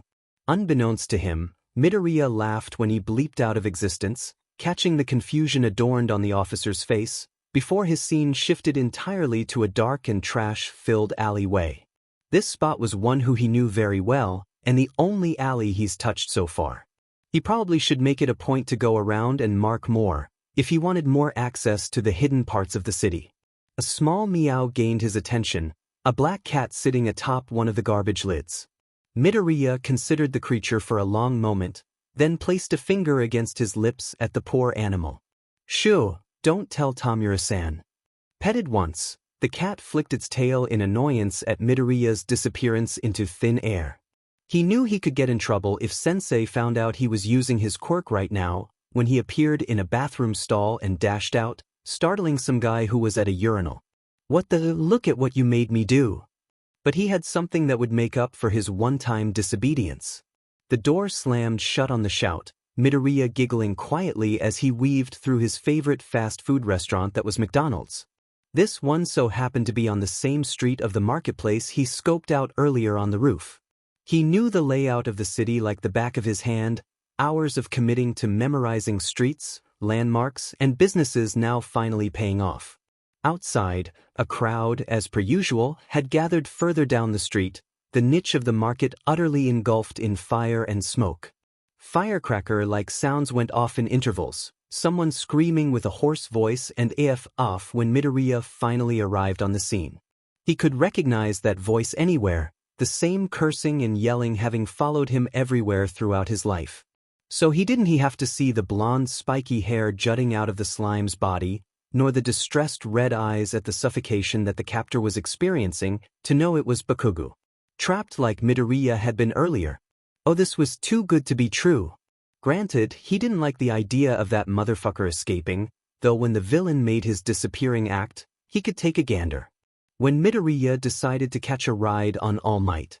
Judging from the way the current on-scene heroes were acting, there was nothing they could do either. 4 pro heroes, all right now, incompetent to even try and rescue the boy who was suffering as the slime's hostage. What a bunch of bullshit. They tried only once, then decided to back off and wait for someone with a more plausible quirk to come along? To Midoriya's delight, Bakugo would be dead by then. Sure, the minefield play coming into effect made it all the more dangerous, but what was it that All Might said? Pro heroes risked their lives. And they sure as hell weren't risking them now. This isn't looking too good, someone mutters, the quiet whispers of dread conversing all around Midoriya. He sat back, enjoying the people's faith in those heroes quickly diminishing. Is there really nothing else they can try? Another bystander chips in. Nope. Because in reality, these heroes who you looked up to were all just a bunch of cowards. Something snaps into place in his head when those big red eyes looked straight at him, Bakugo's covered mouth gasping for air in a silent plea. Time stood still and he froze, watching with bated breath in those last seconds of his childhood friend's life. Midoriya ran forward. Midoriya ran forward. Adrenaline pulsed through his entire being, his mind white-hot and blank. He had no questions as to why, dashing past the barricade and Deathgaro who reaches for him a little too late. Stop! The hero shouts, but it falls on deaf ears. Midoriya's hearing consisted with the pounding of his heart, the rest of exploding fire and frustration muted in the background. It felt like he was underwater, too sluggish, his legs wobbly and not pumping fast enough to his sense of urgency. Too slow. Then everything came crashing like a tidal wave, the noise roaring to life in Midoriya's ears as his senses went on high alert. His legs steadied, the screaming of Bakugo in front of him the loudest out of the yelling for his retreat. "What are you doing? Do you have a death wish? Midoriya! Stop!" Regardless, Midoriya still couldn't make out the jumbled words. None of it had any meaning to the calming blank that had settled in his mind. It was too stubborn to allow anything else but the overwhelming urge to save Kaken. That's right. His hand acted on its own, tugging off his pack before he could even realize what he was doing. The yellow school bag goes flying through the air and straight into the villain's, disrupting his hold on Bakugo in surprise and pain, if only for a moment. It was as if the spell had been broken in that instant, when Midoriya's hands came in contact with slime, the question why, now ringing in his head like an alarm. His fingers clawed and scratched, pulling at the goo, and even smashing against the thick substance with his fists in the grim attempt to free Kaken. Bakugo manages, only to be stopped short when his head is pulled back, the mouth of the villain's clamping back over his. Midoriya struggles harder, the slime screeching at him for his interference. "You little sheet dash. I don't know," he answers, ignoring the cursing he was currently on the receiving end of. Truthfully, he couldn't explain it. Why, am I? And then he remembers. He had to do this. "You just dash." Midoriya stops, tears spilling, and swallowing thickly from the dehydrating heat, getting his tongue to function again. "Looked like you were crying out for help." His lips trembled into a crooked grin. Detroit smamish. The whirlwind of wind slams into Midoriya, feet knocking out from underneath him as he goes flying, clothing flapping wildly. The villain explodes into gunks of goo, unable to keep himself together from the powerful force, and releasing Bakugo into the midst of broken slime, the team gasping loudly for air in the sudden vacuum. Midoriya reaches out, searching for anything to grab onto, only for a large hand to grasp around his arm and Bakugo's, keeping them both grounded from Midoriya's short fear of getting swept away in the chaos. He squeezed his eyes shut. The howling wind ceases. At the calm, Midoriya blinks, taking in the splattered green littering the ground and walls. He can feel the stickiness on him too, but at this moment he didn't really care. All Might's hold on him disappears once he's set on his feet properly, and Midoriya narrows his eyes, honing onto a good chunk of goo next to him on the ground. Spitefully, Midoriya steps on it with his red sneaker, the squelch satisfying. Anger unleashed, he repeatedly stomps on the substance. "Motherfucking B. Go eat shit, you piece of trash of a villain. So f***ing gross. Okay. Easy there, my boy." Midoriya slightly deflates when he feels himself get picked up and away from any other pieces that might ensue his wrath. He looks up at All Might, clearly still set off, but is soon wiped away with concern. Red tainted the side of the pro-hero's mouth generously. The American hero looks away, and Midoriya's gaze follows, the large wall of wood enveloping the spot where the bystanders had stood. Kamui Wood's doing. He must have thrown up the shield when All Might came barreling through, protecting the civilians from the gale. A few people have wandered out by now, starstruck and dazed at what had just transpired. With a fist, All Might wipes at the blood and Midoriya turns away, huffing and arms crossed at the sudden eruption of cheering, whoops of joy and delight echoing all around them. At this point, Midoriya just wanted to leave, and intended to do so, sidling away from All Might. Bakugo's stare on him went unnoticed, instead focused on making his escape before anyone realizes who he was. Unfortunately, Midoriya's path became immediately blocked by Kamui Woods. He glares at the hero. "How come you always seem to be in the center of every major incident?" Kamui says first, making to grab at his arm. Midoriya dodges, snarling at the other lowly. He had enough of being manhandled for one day. "Now you're talking to me?" He snarks. "What was up with today? First Bakugo, now Kamui?" These guys really need to learn how to confront their issues up front instead of waiting for whole FING 2 years. He probably wasn't one to talk, but that was his own issue for another day. He saw Kamui visibly wince, his hand falling back to his side when his attempt failed. The hero glances back to the ambulances and paramedics, the gears churning in his head. Midoriya figured that had been the hero's intention, to get him checked out for injuries, and probably to scold him a little more, which was bullshit. He was going to have none it, and Kamui now knew that as well. Everything all right here? All Might steps in with a wave, glancing between the both of them in confusion. Midoriya tensed a tad at the booming voice but was thankful for the number one hero's timing. He really didn't want to hear anything more. I was just telling Midoriya that he needs to stop throwing himself into danger, Kamui says quickly, turning away to make his leave. He's going to give me ulcers. Midoriya drops his glare elsewhere at that, catching Bakugo staring at him from afar. He could hear the snippets of Deathgoro praising his quirk, but the way Bakugo was looking, he wasn't listening. Of course he'd get praised. Whatever. Midoriya. All Might echoes, watching Kamui's retreating back. Midoriya Izuku? Midoriya snaps to attention at his full name and shrugs, not really feeling up to verbally confirming the pro-hero's question. His thoughts were heavy, loud, and he didn't know what to do with them. All he knew was that he really just wanted to leave and sort his sheet out, the confusion, anxiety, and frustration a whirling mess inside. He wasn't sure how much longer he'll last standing there, waiting for the adults to dismiss him or come yell at him some more, whichever came first. Midoriya was already going to have to explain himself to his mom, to the Villains Alliance, and getting chewed out thrice today was not going to be fun. Midoriya's could feel his mind unraveling by the second, and the temptation to use his quirk right then and there twitched at his fingertips readily. He wanted to disappear. All Might. Over here. Any comments on your latest exploits? The flood of reporters cornered All Might like a pack of rabid wolves, the pro-hero quick to step in front of Midoriya, shielding him from the rolling cameras and flashing pics. All Might must have picked up on his distress, and Midoriya silently thanked him for the second time that day. A jolt of irritation shot through him. Now he was stuck behind the man who snapped his dreams in half earlier. It was better than facing that mob, Midoriya supposed, so he remained silent, stepping closer to the American hero and peeking slightly around him to watch the onslaught of questions. All Might answered each one patiently, enthusiastically, and even credited the other heroes who had been on the scene before him. The media ate that sheet right up, eager to get more out of the number one hero. The flashes of those so-called heroes giving up played in Midoriya's mind. His fists clenched, and he bit his lip, the shyness burning into anger. Green eyes narrowed up at All Might. A bit of the haze cleared. Fuming, Midoriya didn't realize he was moving, looking to challenge the statement All Might had made.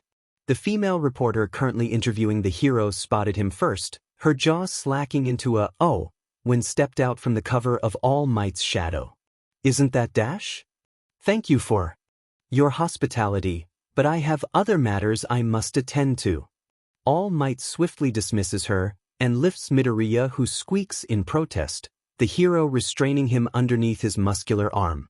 W8, Midoriya flailed, trying to squeeze out of All Might's grip. He fails. The harsh bellowing wind erupts around him and instantly stilling Midoriya's attempts as he stares at the reporters slowly shrinking in size.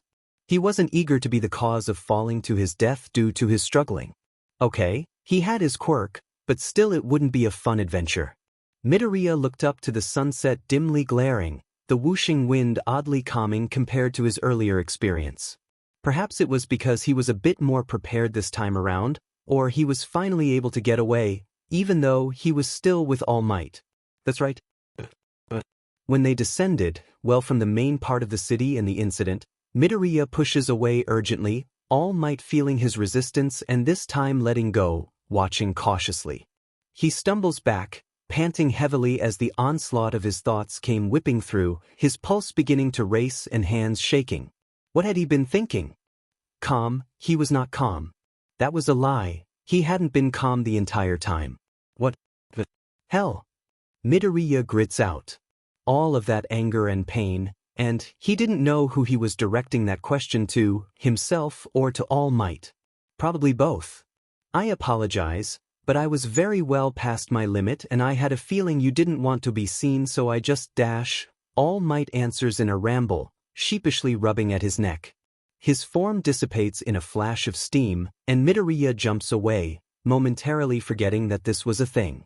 The sight of blood spraying from the number 1 hero's mouth was still pretty horrifying.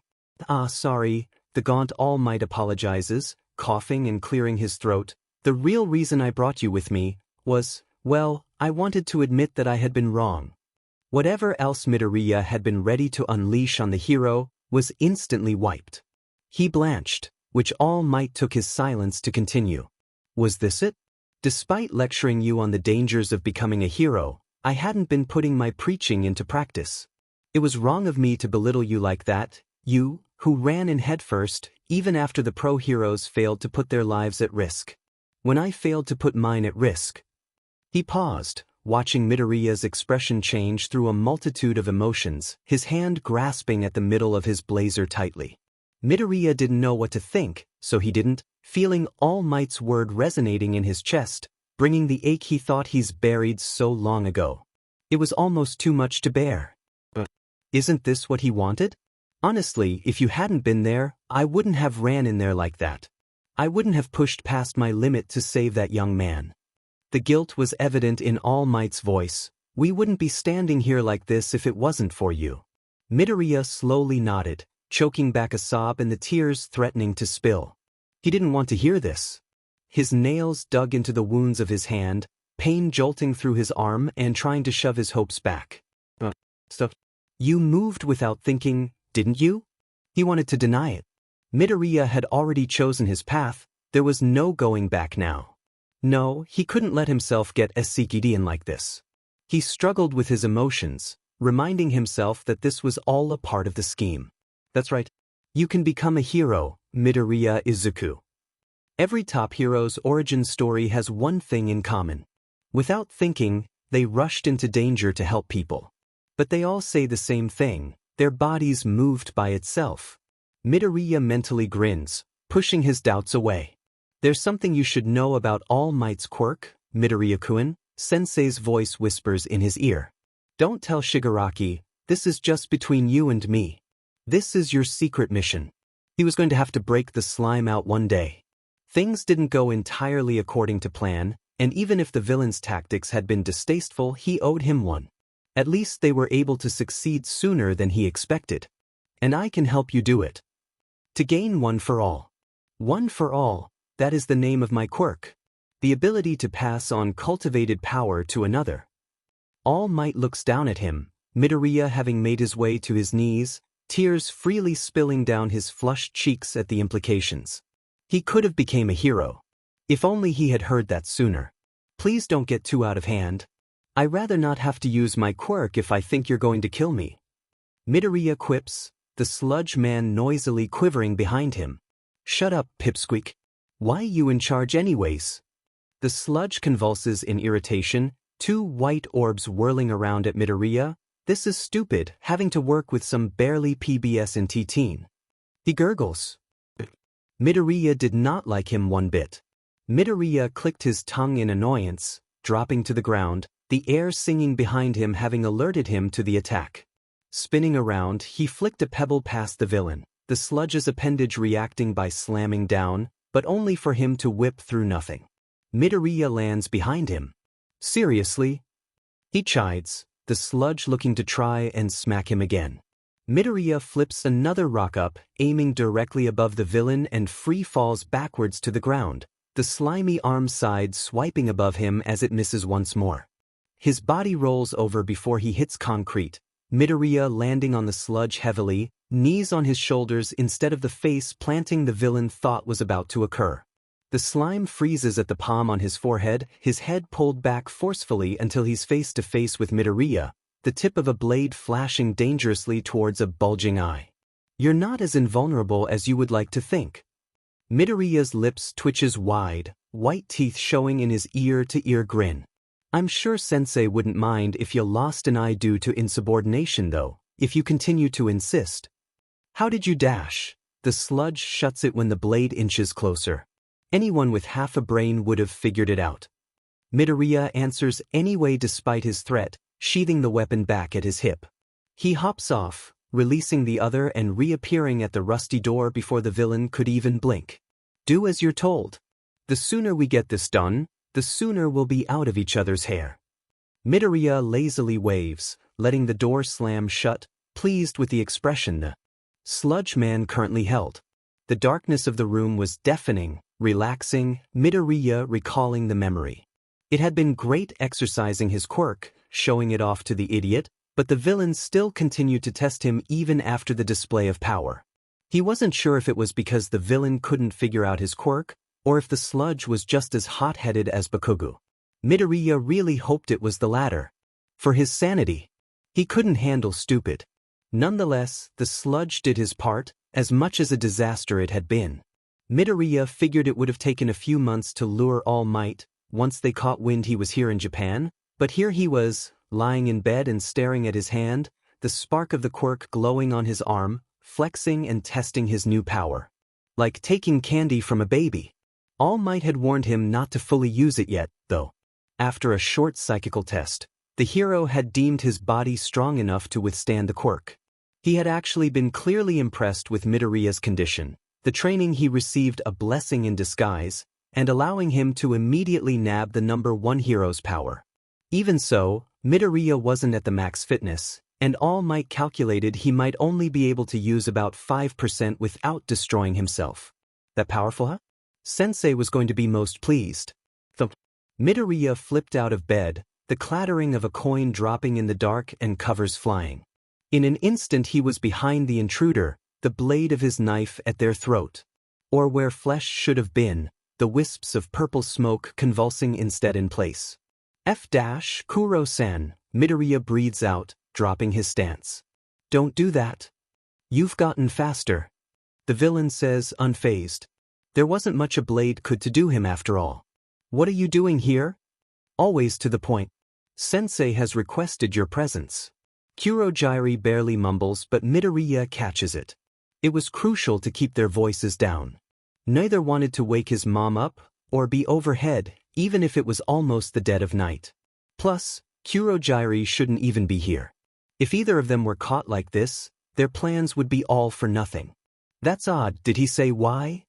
Midoriya picks the strewn blankets up and throws them onto his bed, heading for the closet. Kurogyri takes a moment to speak up, watching him pull on a green sweatshirt and jeans. No. Midoriya knew he was lying, wiggling his nose and raising a brow. Kurogyri pauses, huffing a little before giving in to his stare. Though I do believe it has to do with something about earlier today. He hints. The tone wasn't outright accusatory, but it still makes Midoriya flinch out of slight guilt. He pulls on some white sneakers, forgoing his favorite red ones. Doubting me, are we?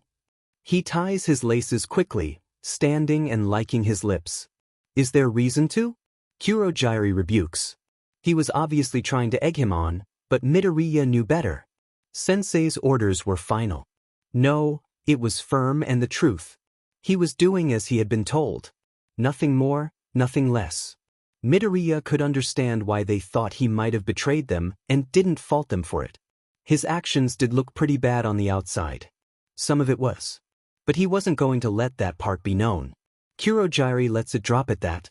In one fell swoop, the villain warps them back to headquarters, the purple clearing to the familiar bar.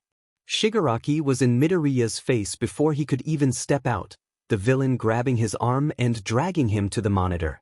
He lets him, stoic and expressionless. Explain. Shigaraki snarls, shoving him against the wall. I thought you said Sensei called for me, Kuro-san. Midoriya looks past Shigaraki's shoulder to the black mist, monotone in his voice. There was nothing for him to be scared of. He could handle himself. Sorry, I knew you wouldn't come otherwise. Be asserty. What is the meaning of this, Shigaraki, Kurogyri? Sensei's voice booms through the static of the TV, the tension in the air thickening. Midoriya remains still, watching the man-child with calculating eyes. Midoriya-kun seems to still have a bit of heroics left in him. Shigaraki spats. I don't understand, Tamura-san. Isn't this what you wanted? Midoriya blinks, nonchalant to the interrogation. Did you not want me to get All Might's attention? You ran in there to save Kaken. He nearly screeches, fuming. Why? It was all a ruse, Shigaraki. Sensei answers for him, the anger clear behind his tone. The drop in temperature chilled Midoriya to his core, his lips exhaling white breath from the suffocating intimidation radiating through the room. Shigaraki had set off Sensei, and he couldn't comprehend why. They had every right to suspect him, and they both knew that. You have the audacity to doubt your comrade, not when all he has ever been was loyal to us. That has always been your biggest flaw, too distrusting of everyone around you but me. It's a wonder why you even listened to Kurogyari. Tell me then, what makes you think it was part of Midoriya-kun's master plan? Why are you defending him? Am I not good enough to know your schemes? Shigaraki spins to the monitor, clamping his hands around it desperately. No, Shigaraki, you are not. As brilliant as you are, you still give in easily to your whims. As much as I trust you, Midoriya-kun handled the mission I set forth with precision, something you should learn. Shigaraki backs off, slumping his shoulders in defeat at the criticism. Sensei? Midoriya's eyebrows furrows in confusion. You've succeeded. Not a question but stated as fact. I believe it would be all right now to reveal the task I had trusted you with. Midoriya didn't question it further, believing that Sensei was just all-seeing. One concern, though, as loath as he was to ask, what of Mr. Sludge? A deal's a deal. Of course. Shigaraki's and Kurogyari's stare fixated on Midoriya as he waltzed over to chair and sat, crossing his legs and arms, seemingly bored when he recounted the tale of his secret mission. Sure, he had blanked there at the end, momentarily forgetting the real reason he was supposed to run in there. He hadn't expected Bakugo to have been the hostage, and the blonde had caught him off guard, making that face. In fact, the whole plan had been one giant F of a mess. The slime villain was supposed to have ran away for another day, but no, instead he decided to continue rampaging. If Midoriya hadn't shown up, he wouldn't have been able to salvage the wreckage, setting the mission back a month or so. The reality of it all, he had just been FING lucky. Not that he was going to admit that. And with the confusion, with All Might, he was able to sort through his emotions. Even though Midoriya had badly wanted to become a hero before, he couldn't willingly succumb to it, not with the way things were now. That had been his conclusion. The two villains glanced at one another, Shigaraki frowning and Kurogyari deathly quiet at the finish of his story. Midoriya leans back, allowing his head to loll over the back top of the chair to stare at the ceiling. God, he was so tired now. All under your orders? Shigaraki speaks out first. Under my orders to do whatever it takes. Sensei confirms. Can I go home and sleep now? Midoriya butts in, irritation suddenly getting the better of him. I've got school tomorrow, and I have training with All Might afterwards. He doesn't move from his position, yawning loudly to prove his point. Please forgive us for disturbing your rest, Midoriya-kun. You know how Shigaraki sometimes get. Sensei apologizes, the aforementioned villain grunting in displeasure. Otherwise you've exceeded my expectations, job well done. That irritation instantly melts away, and Midoriya sighs, ruffling a hand through his hair in embarrassment at the praise. He didn't deserve it, precision his butt. It's fine, that's what friends do, right? Forgive. The tense shock of Shigaraki's face was the last thing he saw. Landing in the darkness of his room, Midoriya immediately plopped off his shoes. He sat on the bed staring at his hands, adjusting to what he let slip out. Friends? The next day was chaos. The instant Midoriya slid the door open to the classroom, his peers erupted into an uproar. Swiftly he shut it, scowling at the door and the noise behind it. It had been like this all morning. Students shouting both encouragement and jeers in the hallways. Some jealous of his meeting with All Might, and others curious as to why the number one hero decided to hijack Midoriya. They wouldn't leave him the F alone. It was the hero incident all over. Good morning, Midoriya-kun. He sighed, sidestepping and facing Akio, who smiled brightly at him. Great. This guy. Ryuga-kun. It was weird saying his name on a short basis, but it was too long for him to care to pronounce. They stared at each other, and Midoriya had a sense of déjà vu. Not going to class? Akio finally inquires, blinking curiously. Midoriya glanced to the door, the racket in the room still ongoing. He shook his head, adjusting his pack. I was going to, but not anymore. He should have had the foresight to just skip today. Let's skip together then. Akio pumps a fist up into the air, grinning mischievously at the prospect of ditching school. WW. Midoriya stutters, surprised. That came out of left field. Were you planning to? He recovers, entirely confused by his peer. He was trying to get a read on him but failing miserably. No. You looked uncomfortable though, with all the attention. He hums, his smile unfaltering. And having someone to hang out with is a lot better than being lonely. That had felt like a slap to the face. Lonely? Is that how Akio saw him? Yeah, you look sad sometimes. I mean, I only transferred here a year ago, and you've never really noticed me, but I don't know. At first glance you seemed fine, then the more I watched, the more I saw it. Akio frowns, the look on him unfitting for someone as cheery as him. Sorry. That sounded weird. I've actually wanted to talk you ever since I saw you in that video. You were really cool, and I wasn't brave enough to approach you until the other day. You know I'm quirkless, right? Midoriya blurts out. He didn't know what to do. Knowing someone admired him was a bit much, a feat he thought he would never achieve, and yet here it was, in the form of bright-eyed and cheery Akio. And? That didn't stop you from running in to save Bakugo-kun. That's what makes you so awesome, you don't let anything hold you back. I wish I was like that. Akio sheepishly laughs, rubbing his neck. What are you two doing? Midoriya jumps, whipping around to their teacher, her foot tapping impatiently and glaring down at them both. Class is about to start. A tug at his arm and suddenly he's running, getting pulled along by Akio who laughs. Whoops. Let's go. Detention for you both if you don. Get back here this instant. She shrills, but the threat remains unimpressive. Oh, I'm shaking in my boots. Midoriya yells back, laughing as they skid around the corner of the hallway. They didn't stop running until they were well out of the school, sprinting down the sidewalk of the street and giggling. Akio is the first to slow down, arms spread out and head up as if he just won a track race. Midoriya rolls his eyes, brushing past the other and relishing in the fading thrill of pissing off their homeroom teacher. You're weird, Midoriya says to him. I know. He grins, catching up. They hung out right up till Midoriya's meet-up time with All Might. They had decided to go to the arcade, then to a small cafe to eat, and though they didn't do much besides play games and talk, Midoriya would be lying if he said he didn't have a great time. In the end they exchanged numbers, and it wasn't until Akio was out of sight that he felt the buzz of his phone. Sliding the screen open, he read the text, a small smile on his face. Ryuga-kun, let's be friends, laughing face. Midoriya sent a quick text back, swiping it close and shoving it back into his pocket. There was a nagging feeling that he shouldn't, but it had been nice, and the first time in his life that he had fun like that. A part of him didn't want to ruin that chance for a bit of normalcy. Okay. It was time to focus.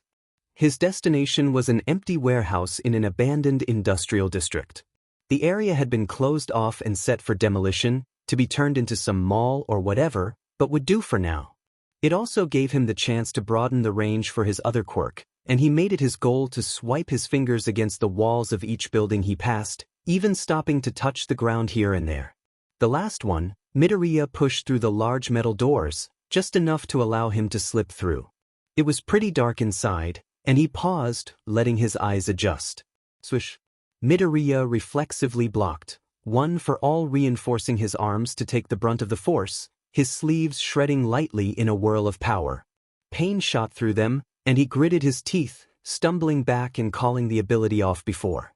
The damage could be done. Oh, not bad, my boy. All Might booms, letting his fist fall. Do you always sneakily attack your students like that? Midoriya shakes his arms, trying to ebb the pain away from the use of his quirk. All Might deflates in a wish of steam, grinning. You went over, didn't you? Yeah, and it hurts. Midoriya holds them out, testing his fingers and probing at his arms. He didn't feel anything wrong with them, the pain turning into aches. And what if that hadn't been me? He scowls, staring down at the remaining pieces of his sleeves. I saw you coming, so it's okay. All Might gives him a thumbs up. Since you can call forth one for all like that, we can skip the basics. He waves Midoriya in further, pulling down on the large lever near the entrance. The underused lights slowly flickered on, chasing away the shadows to reveal the makeshift gym. A boxing ring sat in the middle, with a weight set and some mats off to the side. But the different colored punching bags swaying from chains across the large warehouse caught his interest the most. 6 months, that's all the time we have before the entrance exams to UA. All Might walks him to the center, stepping in and between the cords of the ring. You obviously have some experience when it comes to hand-to-hand combat, which we should still improve on. Midoriya drops his bag to the ground and crawls through, standing to face All Might on the elevated platform. My question is, how much you know? Do you have any particular style? It's mixed. Midoriya answers, pulling off his blazer. He knew where this was heading. All Might furrows his brows. Mixed martial arts? Seriously? He says with disbelief. Yep. Midoriya pops. Who taught you? Midoriya only grins, hands on his hips, earning him a grumble from the #1 hero. He wasn't about to release that kind of information. I may not be qualified for this. It's not an outdated style per se, but it's rare even among pro heroes. All Might rubs his chin, thinking. Of course it is. Heroes revolve their style around their quirks, relying more on it than not. There is a few who had to add martial arts to their arsenal. Otherwise, y'all are a bunch of buffoons throwing punches and kicks. Midoriya slaps a hand over his mouth, eyes wide. He just insulted All Might. However, I'm going to have to rectify that statement. It's true, some rely too much on their quirks, but I did learn how to punch correctly as most did. That I can teach you while incorporating one for all. Only punches, got it? Midoriya teases with a smirk. All Might sighs, trying to keep his lips from twitching into a grin. Cheeky, aren't you? Not the quivering cry baby I thought you were. Sorry, once I get going I can't stop. It's quite all right. I should have expected that much. All Might gives in and smiles, finding it a bit refreshing. Usually company involved worrying about his health, or who the next successor would be. Never the carefree banter. Anyways, for now I can spare 30 minutes a day. All Might's form bulks and he drops into a stance. Come at me. Midoriya kicks off his red shoes. Sure. He pulses the quirk through his legs, testing. Midoriya has yet to try that, and this was a good time for it. Hopping in place, All Might remains still, watching and waiting for him to make the first move. Deeming it safe enough, Midoriya revs it and closes the distance in a flash, appearing straight in front of All Might. He spreads the energy, directing it into his arms for the uppercut. The hero's head tilts back, bending and flipping backwards, kicking out his heel at the last second. It catches Midoriya in the chin, who grunts in pain and falls back, rolling with the momentum to the ground and into a crouch. Midoriya wipes at his mouth, tasting blood. How's that for a bouffon? All Might says, hands on his hips in a proud pose. The taunt does its job, and Midoriya is flying towards him, spinning out a kick and bursting with one for all. He knew it would be blocked and prepared for it, grappling his legs around All Might's arm when the hero grabs his ankle, trying to throw him the other way. Midoriya bends back at the peak of the movement, palms hitting the platform and power in his legs. He pulls, jerking All Might overhead in his flip, his mass hitting the ground behind him with a giant thud. What sort of move was that? All Might exclaims, surprised at the sudden throw. Improvising. Midoriya spins on a heel, the hero already back on his feet. They continued like this for the time All Might had promised, throwing punches, kicks, and blocks in a flurried dance. They took small breaks in between spars. Going for 30 minutes straight would be too taxing. In fact, most battles wouldn't last that long. In that time, Midoriya was able to land a few good hits, but not as many as All Might. The hero was pulling his punches, that he knew, but catching him off guard time from time was satisfying nonetheless. Okay, time's up. All Might blocks the last kick, Midoriya landing into a stop and panting heavily, liking the sweat from his upper lip. His body ached, no doubt littered with bruises. You're going to give those pro heroes a run for their money. All Might deflates, coughing. I'm a lot more curious of who your instructor is now. They're long gone, so it doesn't matter. Midoriya shrugs, hopping off the platform. He tried not to act too bothered about it, but the grip on his water bottle said otherwise, the liquid splashing upwards into his face. Midoriya curses quietly, wiping himself off with a towel and heading straight for the weights. The pro hero follows, leaving it at that for now. Easy to fool. After the long evening of training, Midoriya carried his tired butt home. Before he left, All Might had set up a schedule to maximize his training, while allowing the need for rest. The goal was to get him up 35% with one for all before the exams. Midoriya wanted to be at 50. Izuku. Yep, I'm home.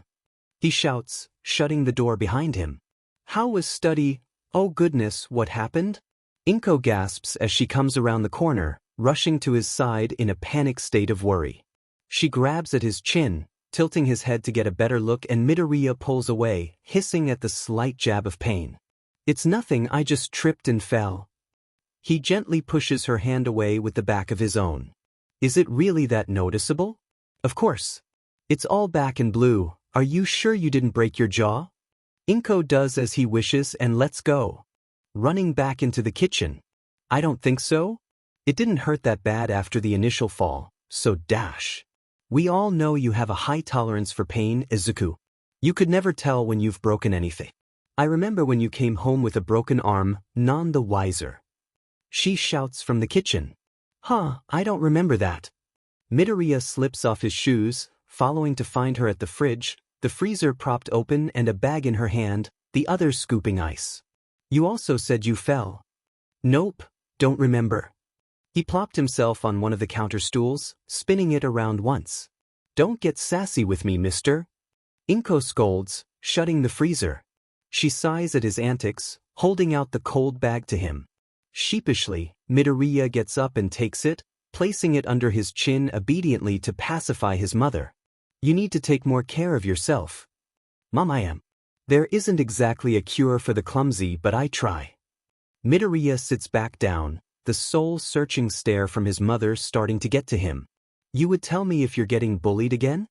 She reopens the fridge and rummages for some leftovers, pulling out a container. The idea of food makes Midoriya's stomach growl. Yeah, he pauses, tapping at the counter, but I did make a friend today. Inko whips her head around at him with wide eyes, tears sparkling at the edges. Oh, Izuku. That's so great, honey. She cries, setting the cold food down to Midoriya's disdain. He's really hungry. Inko dashes around the counter to pull him into a hug, and Midoriya lets her, glad for the change of subject, as embarrassing as she was making it. He could feel the rush of warmth building up in his cheeks, the telltale signs of a blush. I'm so happy for you.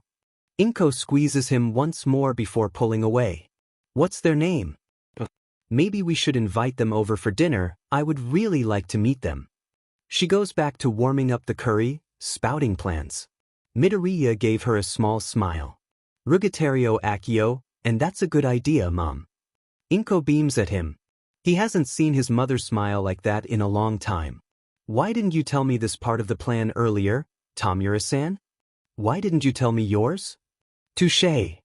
Midoriya flips open the file that was plopped down in front of him, humming at the picture of a hero he's never seen or heard before. That was rare. Midoriya prided himself of being up to date with both current and past heroes, and this one literally had been under his nose. You would think he would have figured it out long ago. You want me to impersonate him? Now that you have All Might's quirk, I made a few adjustments. Shigaraki scratches at his neck absentmindedly. In fact, this works in our favor. The quirk Sensei gifted you will be most effective for this mission too. Kurogyri can only do so much on his own when it comes to infiltration. Midoriya hums, contemplating as he reads over Nakamura Tataro's history. I'm pretty limited though, he begins to argue. I can't just pop in wherever I please. I mean, I could, since Mr. Sludge is there, but it would be redundant to get stuck in a quirk-holding cell. Not unless it doesn't take him long to piece the plan together, and he frowns up at Shigaraki. So, I sneak into the control room, shut down security, take out a few guards, and then jailbreak Mr. Sludge. Hardly seems fair making me do all the work. He scoffs. What sort of code name was that? You're the one who made the contract. The rest of us are only doing it because Sensei ordered it. The vice in Shigarak's voice told him all he needed to know. The villain still wasn't pleased with his deception, and he figured this was his way of getting revenge. Midoriya tilts his chair back, rocking with the heel of his foot. Also, those rocks might get placed at random.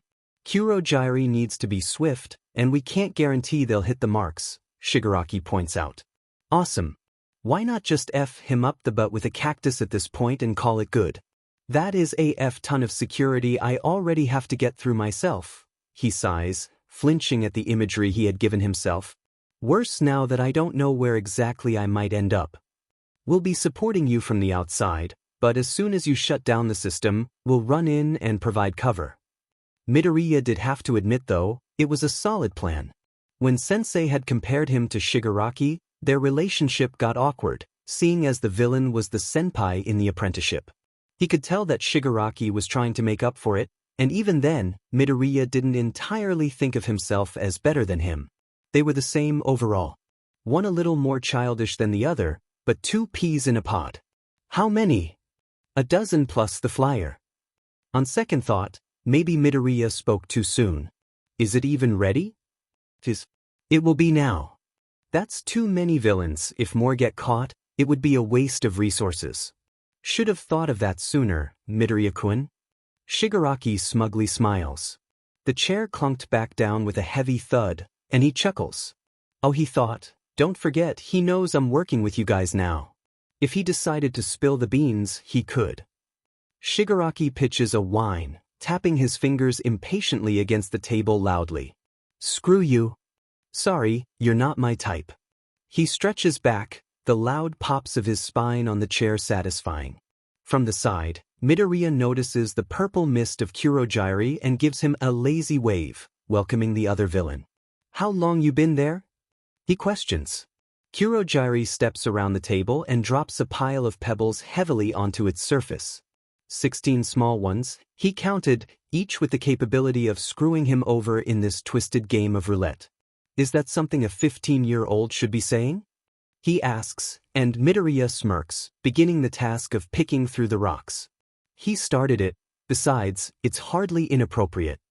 His smile turns into flashing teeth and narrowing eyes. Not unless you have a problem with that. The grin suddenly becomes threatening. The cold of his voice unknowingly sent chills down the other's spine, but Kurogyri held his demeanor, shrugging. A pat lands on top his fluffy hair and Midoriya smacks the misty hand away. You can be really scary when you want a kid. He comments, moving back behind the counter to fiddle with something. Anyways, Midoriya ignores him. If we're taking a dozen, I'm choosing. He didn't want a bunch of willy-nilly villains having his back. He was going to make a team, one that contemplated each other's quirks, strengths and weaknesses. Shigaraki eyes him momentarily before clicking his tongue in annoyance. Fine. Judging how he didn't argue, he probably thought it was best too. Midoriya-kun. Sensei crackles through the monitor and he perks up. Shigaraki made an excellent argument earlier, regarding Nakamura-san. If Sensei was going off the tangent, it must be important. Oh. Midoriya chimes, glancing to the white-haired man. This will be his debut as a villain, and hopefully any suspicion to come later will directly overlook you. Stacking on the rolls, aren't we? Midoriya jokingly huffs. It could work. He's the same size, same build. The only thing he would have to worry about was his hair. Easy peasy. So it's not just a rescue mission anymore. He mumbles, rereading over the quirk and the counter that he's even yet to find. Where they found this file he didn't know. It didn't look like something Shigaraki would put together, since this was before Midoriya even joined up. And as far as he's concerned, listing weaknesses like that wasn't something that was required when registering. No one did it. For reasons like this. Now come, I've prepared a gift for you. It is almost time. Sensei says, breaking through his thoughts. Midoriya stands and Shigaraki beckons him to the back room. Upon entering, he was immediately drawn to a black one-piece, skin-tight? He couldn't tell, though probably just about, suit hanging by Sensei's bed, and Midoriya grins, clapping his hands once in delight. You shouldn't have. It was a replica of the pro hero's outfit. There wasn't much to it besides the half-gray rectangles that horizontally stripped down and along the sides. Around the arms, the shape completed into a circle thrice, including one on each thigh for an alternating pattern. The sleeves cut off above the fingers and looks to cover half the feet. He didn't see any shoes, which made sense considering his quirk. The only difference to the costume was the black visor that hung with it. What Midoriya thought to have been a decorative eyeball on the headpiece blinks, its slit pupil blowing wide as it spots him. What's that? He steps over to pull the visor off, angling the black mask every which way to get a better look. The yellow eye follows his every movement. Sensei smiles with stained teeth, tilting his head directly at him. Now to do something about that green hair. So, who is it? It's been 2 months since Yagi Toshinori has taken young Midoriya under his wing, 2 months without revealing his successor to Nizo, nor anyone. The principal hadn't pushed at first, allowing him to settle with the fast pace of change. The number 1 hero didn't think he would have found someone the instant he arrived in Japan. In fact, there had been a contender lined up, and suddenly finding himself a mentor without that consideration had been jarring. But now that the dust has more or so settled, he was here, having tea with the configured human animal. Toshinori took his time to answer, sipping at his cup and exhaling in content. Midoriya Izuku. I'm sure you've heard of him. Nizo looks surprised, leaning forward. Interesting, he's quite infamous by this point. Infamous was an understatement. Not that it was a bad thing, but Toshinori had found that the other heroes weren't too keen about the kid. Izuku was more or so famous on the civilian side, infamous in the field of heroes. Punch. He grunts in agreement, setting the drink down on the tabletop. I didn't recognize him at first, it was quite a shock though when I found out. You never change, Yagi-san. The animal gently smiles at him. You've picked quite a person, in my opinion. I believe so too. Then what is the matter? Nizo presses. He goes silent again, staring at his cup of tea. Finally he spits it out. Young Midoriya is an enigma. Nizo lightly swirls his spoon, the clank of the metal soft, having just plopped sugar cubes into his drink. That probably was his 9th one, making him wonder if the principal could even taste the tea at all. Care to further explain? Nizo hums and takes a long sip, liking the bitter sweet liquid from his lips. Watching him made Toshinori feel slightly nauseated. He doesn't speak at all about his life at home, nor school. He shows up, trains, and then leaves. He says and leans back, forgetting the sugary tea and rubbing at his chin. This was the reason why he went seeking the principal, looking for advice, and now that he was here, well, he wasn't sure if it was just him being worried over nothing. Perhaps he's just shy? Nizo offers, shrugging. That is what I thought too, but Toshinori heaves a sigh, ruffling fingers through his hair. Any time I try to bring anything up, he dodges the question. Slippery that one. His lips twitch. He's got quite the knack for leading you around by the nose, and before you know it, he's gotten away. He pauses a moment and Nizo is quiet. The silence stretches, and he sighs again, exasperated. It's strange really, the boy is pretty timid overall, but when you get him in the ring, he's got all the confidence in the world, rightly so. Which brings me to the next topic. Toshinori gently picks up his tea, cradling it in his hand for the comforting warmth. There was someone before me, who's trained him. Someone who believed in him when he had been quirkless. He feels the guilt settle in his stomach and he frowns. Of course I didn't know him, but I was quick to judge and I can't help but feel he relents me. That may be the reason he's trying to keep his distance. He hasn't fully forgiven me, despite my apologies. We all make mistakes, Yagi-san. I can't afford to. You may be the number 1 hero, but you are still human, Toshinori. Then what should I do? Talk to him. I've already Toshinori starts to frustrate, but quiets at Nizo's paw, signaling that the principal hadn't finished. What I meant was you need to talk to him, let him know a little more about yourself first. Likes, dislikes, anything. He advises. You said he's a fan of yours, right? Midoriya-kun might have put you on a pedestal. Which in that case show him you not all might. Not all might? Try that, and see what happens. Nizo finishes, downing the last of his tea. But that was his whole life, being all might. He wasn't sure it would work. Izuku was a tricky kid to deal with and he was tempted to bring him along next time just to prove his point, but that may bring blames of favoritism when it came time for the exams. Thank you for your time, Nizo-san. Toshinori says. And stands, bowing. Nonetheless, he would try. Coming from the principal, his words held weight, and it would be foolish not to at least. Let me know how it goes. The principal dismisses him and Toshinori leaves, shutting the door behind him quietly. The sudden buzz of his cell alerts him to a text, and he pulls it from his overly large pockets, blinking in surprise. A set of coordinates. Toshinori hurries down the hallways of UA, dialing the number that rarely graces him with his presence. Aizawa-sen, what's going on? Blinks here. Ha! That was a name he hasn't heard in ages. Didn't he disappear? Toshinori asks. He was now dashing through the entrance. Further down the street, he ducks into an alley, bulking into form and leaping high into the sky. I don't have much time to explain, you need to get to Acre Prison now. Aizawa sounded out of breath. He was running or had been fighting, and Toshinori didn't like either options. Though Acre Prison. Wasn't that where the sludge villain had been put? Boom. The large explosion in the background and Aizawa's cursing speeds him up, feet touching ground for a moment before he springs higher, faster. I'm on my way, Eraserhead. Hurry. The call ends, and he quickly tucks the device away, reaching the outskirts of the city, the forest ahead stretching on for miles and rolling beyond the mountains. Acre Prison, an underground fortress underneath the trees that held the lower-level criminals. He wondered what Aizawa had been doing there in the first place. He was more of a night-type kind of guy, averse to attracting too much attention, and the pro-hero out in the daylight like this was almost unheard of. Blink. That name. It makes All Might's stomach churn. All Might spotted the one-level building, the entrance to the prison. Or what was left of it.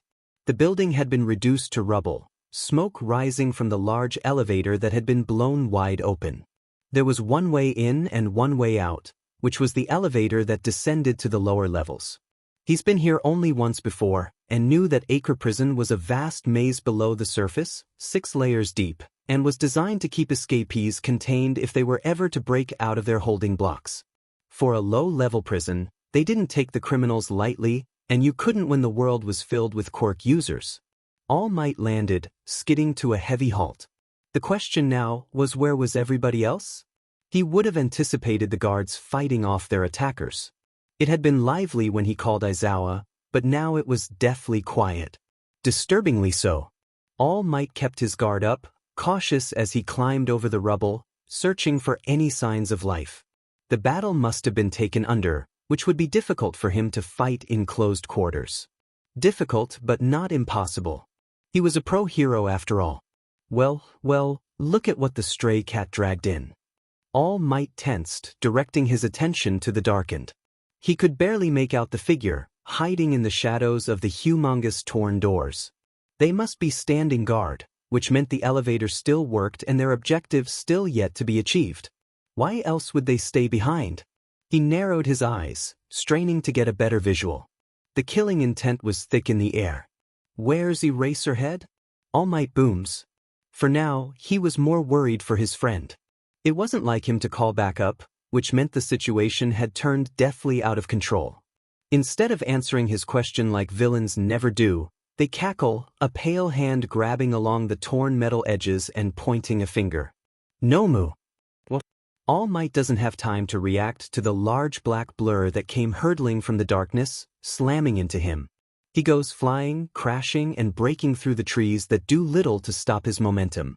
All Might, amidst the flurry of wings and claws, finds purchase against the ground and digs his heels, grabbing hold of the creature to a halt.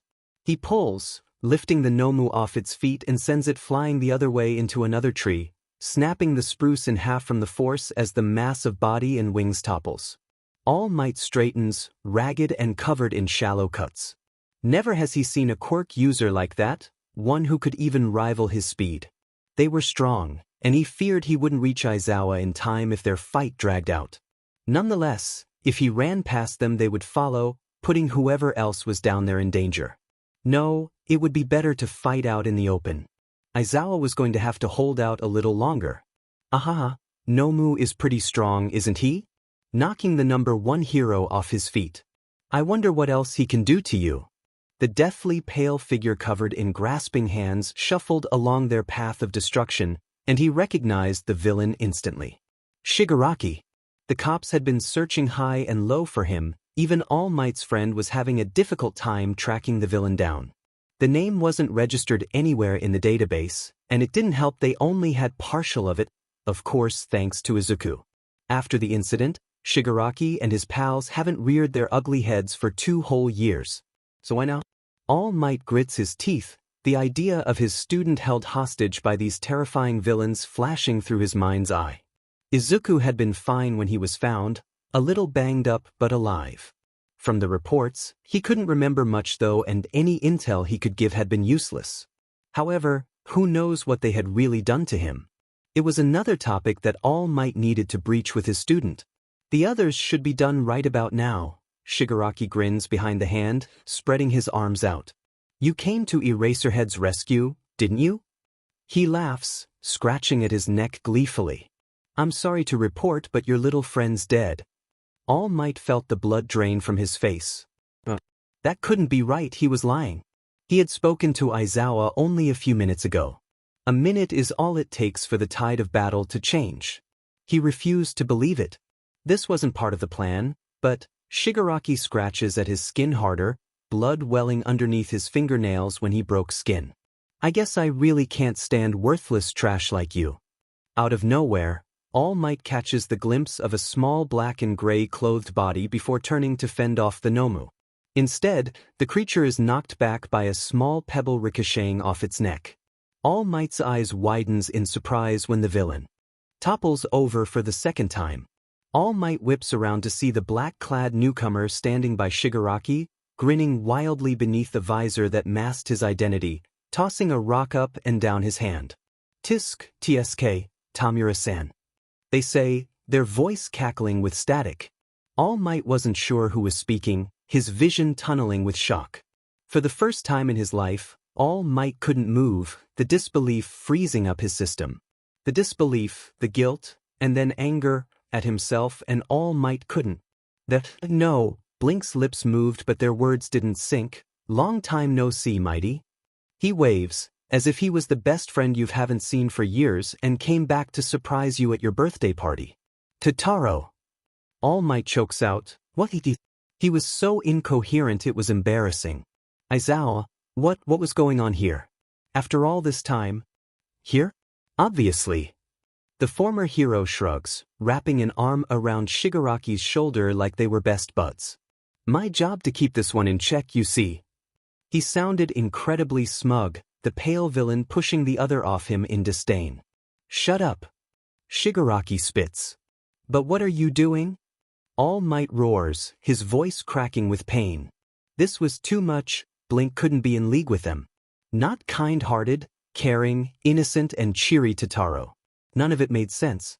When the hero had disappeared along with many others, it nearly tore All Might apart. He couldn't even protect his friend. He desperately searched for months on end, unwilling to give up.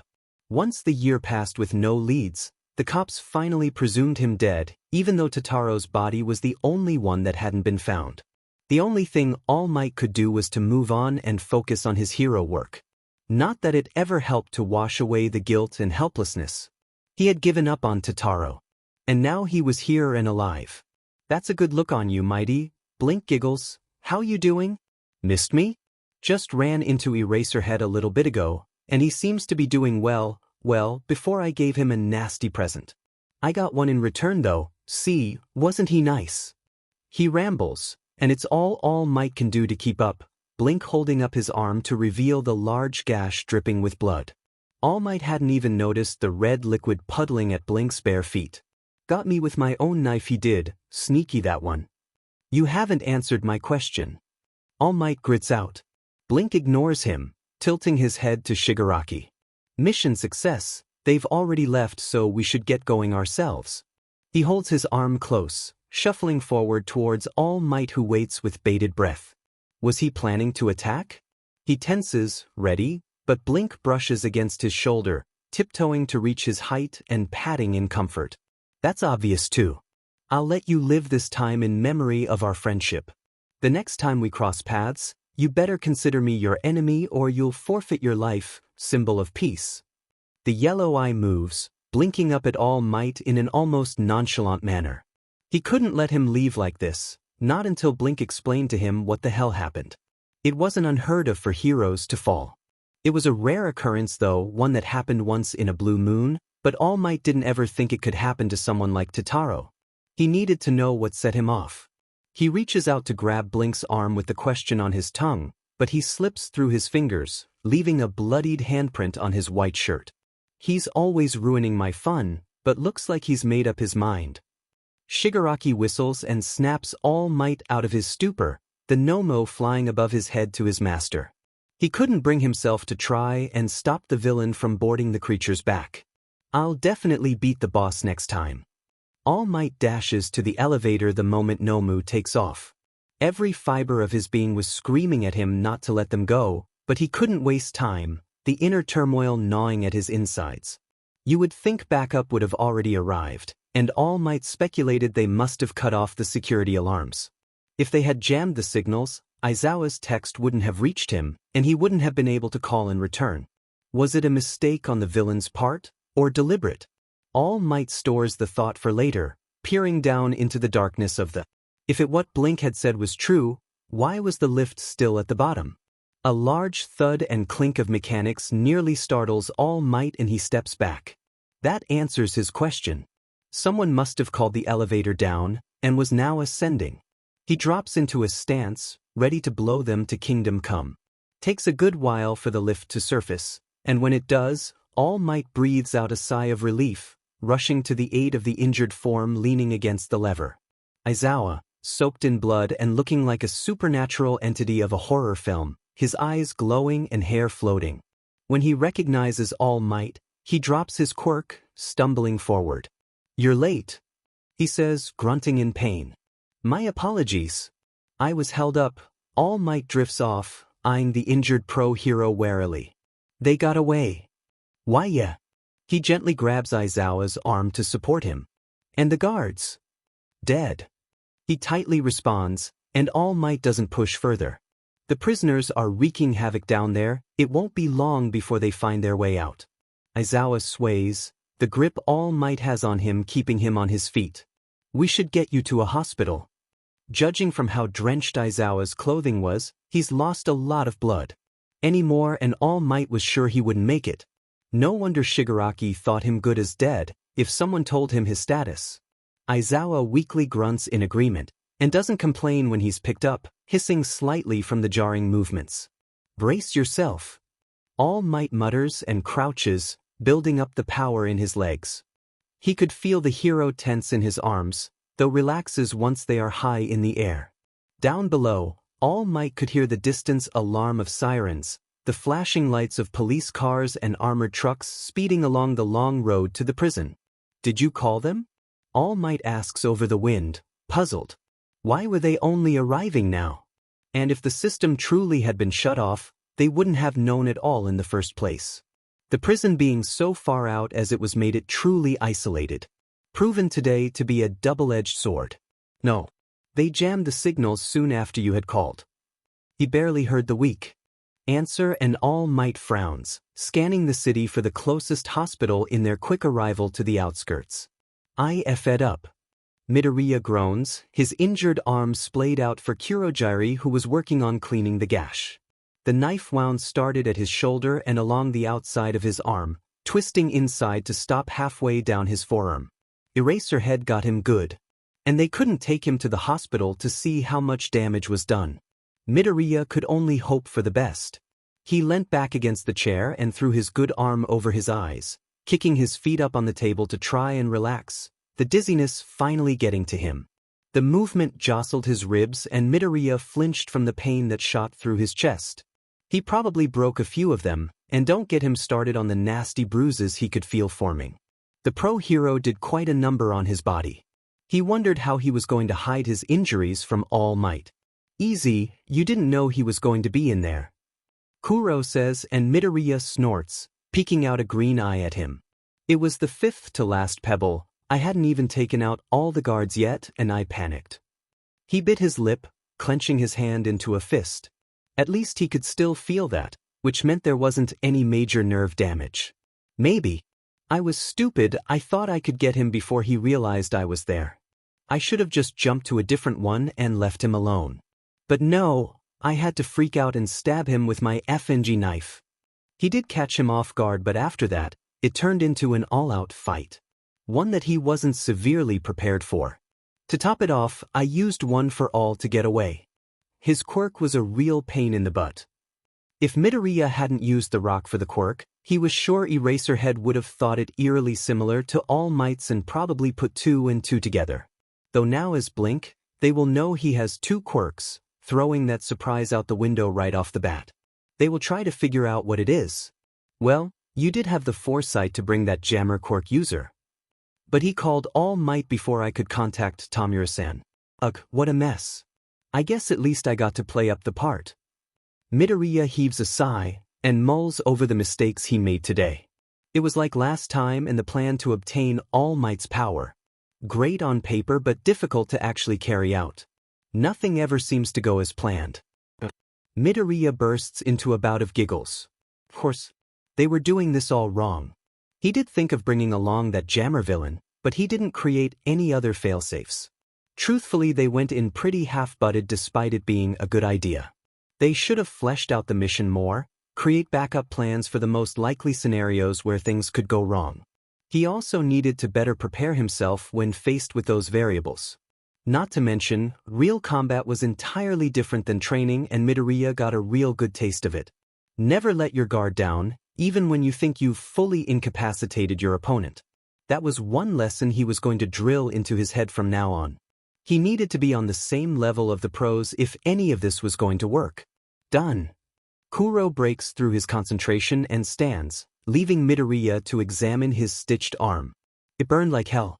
You're going to need a sling, he says, retrieving a piece of white fabric from behind the counter. Sheet for how long? Ideally, a month or two. Midoriya lets slip a string of colorful words and drops his feet to sit properly, slamming his good fist against the table. Kurogiri starts the process of wrapping his arm, and he ignores the new amount of pain flashing through his shoulder. And not ideally? He asks, grinding his teeth. The villain hesitates. 3 weeks at the very least. 2 weeks it is. Midoriya couldn't spare any more time than that. It was bad enough that he had to somehow make up an excuse to skip out on training with All Might for 2 whole FING weeks. It was probably the max he could get away with, even if that. Don't use it all then, or you'll render your arm useless. Kurogiri compromised instead of arguing. Midoriya can be just as stubborn as Shigaraki. Fine. He agrees and glances to the door to the basement. Midoriya wondered how the sludge was doing. Suddenly it's pulled wide open and Shigaraki angrily stomps through, a high-pitched shrill bouncing off the walls before it's cut off by the heavy door slamming shut. What the F dash? Midoriya sprang to his feet, but Shigaraki waves him down, the rage of anger still decorating his face in contradiction to the motion. He remains standing, however, watching as Shigaraki fumes silently, the room temperature dropping to a dreadful chill. We've been compromised, he finally says. Well, wasn't that FNG fantastic? All Might watched his friend hurried off by the staff and nurses. They were quick, professional. It still didn't alleviate his worry. Then blink, he felt sick. The nurses, doctors, and staff were now bustling around him, shouting orders and preparing for the mass patients they would soon be receiving. They didn't have time to gawk at the #1 hero, not after the warning he gave them. It prompted them to get the ambulances going out to site. In case there were survivors, he could only hope. Hope that Aizawa was wrong. His fists clenched, and he sighs, deciding it was better to head to the waiting room instead of forcing people to move around him. He's just in the way at this point. All Might turns on his heels and finds the large room down the hall. There are a few people here, of course. There always is. A woman and her child. A man on his own, leg bouncing and hunched over. A couple sitting together and whispering quietly and nervously. Thankfully, they all were engrossed in their own issues to notice the man. So, he found a quiet corner, out of sight as much as he could be, and pulls out his phone. The pause. Who should he call? Yamada. He would want to know right away. Tsukachi. Principal Nizu. His fingers moved deftly along the smaller phone, preparing himself. Mike was surprised that All Might was calling him. It was such a rare occurrence that he could hear the curiosity and even excitement in the other man's voice. Yo, All Might. Finally decided to go karaokeing with us, did you? The guilt settled heavily in his stomach, his throat tightening. Aizawa is in the hospital. Silence, and then a sharp intake of air and urgency in his shaky voice. Where? He gives him the name. District, eyes focused on the floor. And that is all that Mike needed. No questions asked, not yet. He was on the way. The call ends, and he scrolls through his small contact list, pulling up the detective's name next. All Might waits, the anticipation of ringing sitting heavy on his shoulders. He is greeted enthusiastically. Tsukachi sounded busy, there was shouting in the background, some sort of preparation. He recognized it. Funny. I was just about to call you. Totaro is alive.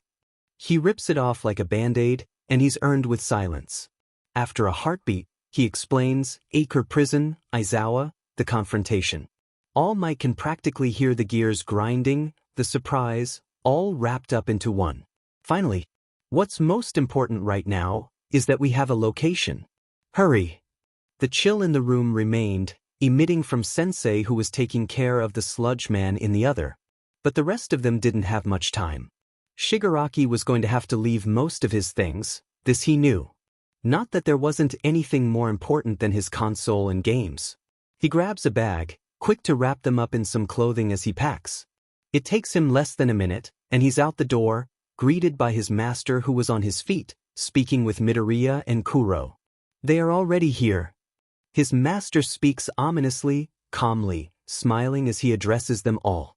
Midoriya-kun, you know what to do. We shall apprise you of our location once things have settled. For now, go home, rest and wait. His voice echoes in the helmet, and the boy nods, before pausing. The suit. He gestures towards himself.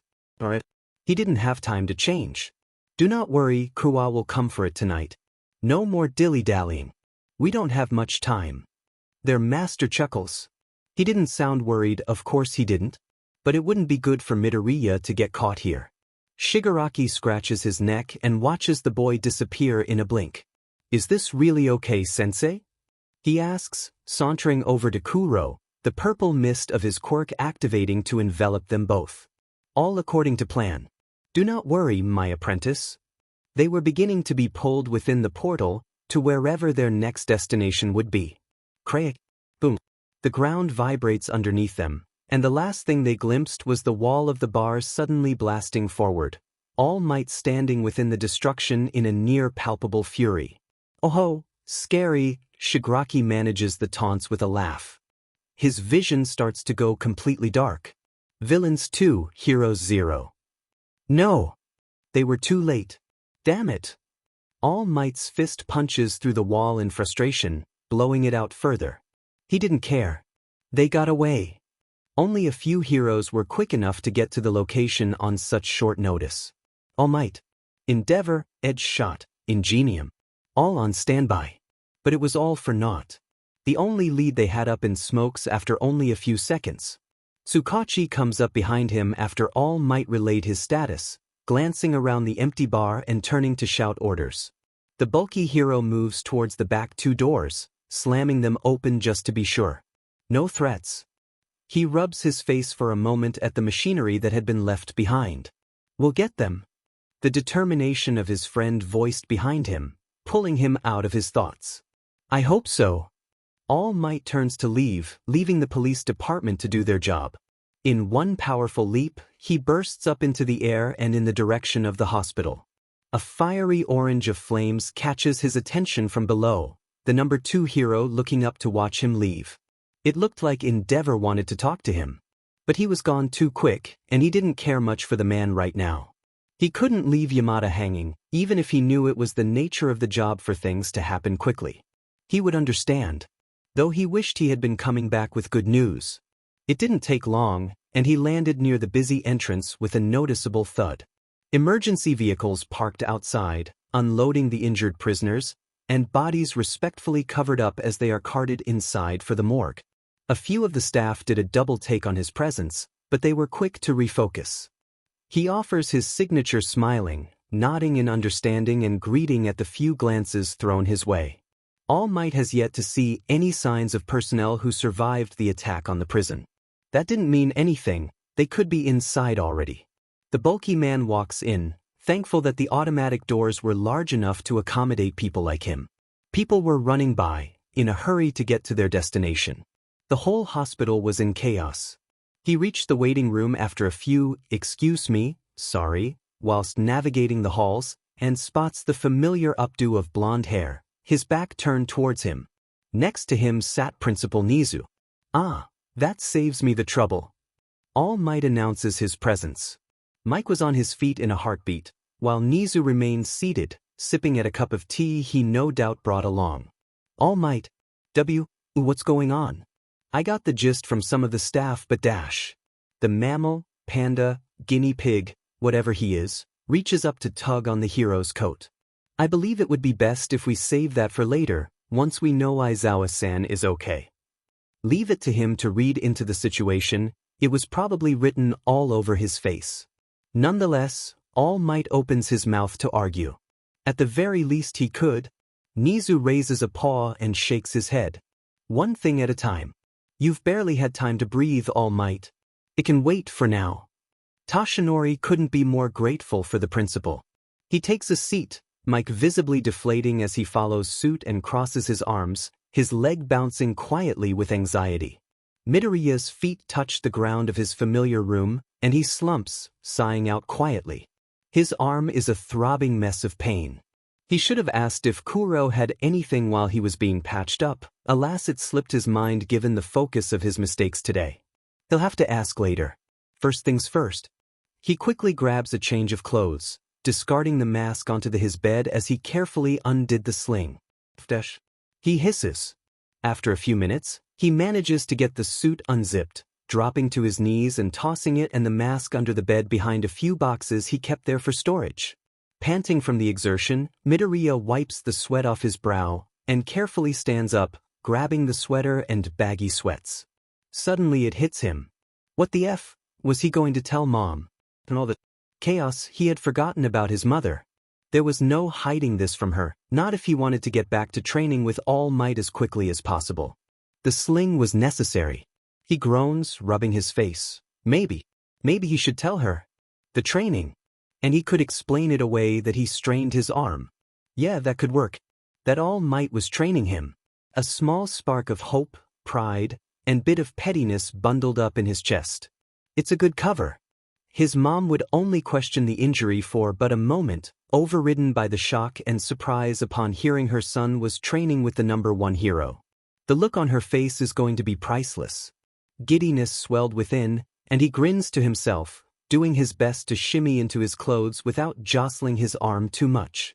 Done, he redoes the sling carefully and sighs in relief. Bing! The notification diverts his attention to the phone on his bed. He swipes it up, tapping his passcode before opening his texts with one hand. He hums curiously.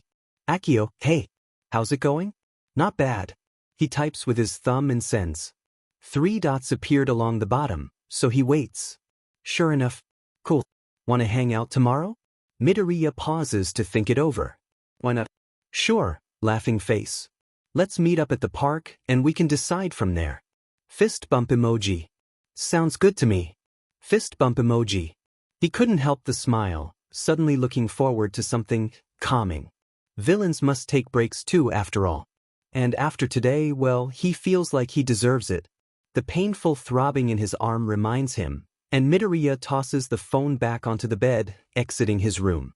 He heads down the hall to the bathroom, shutting the door behind him and ruffling through the medicine cabinet for some painkillers.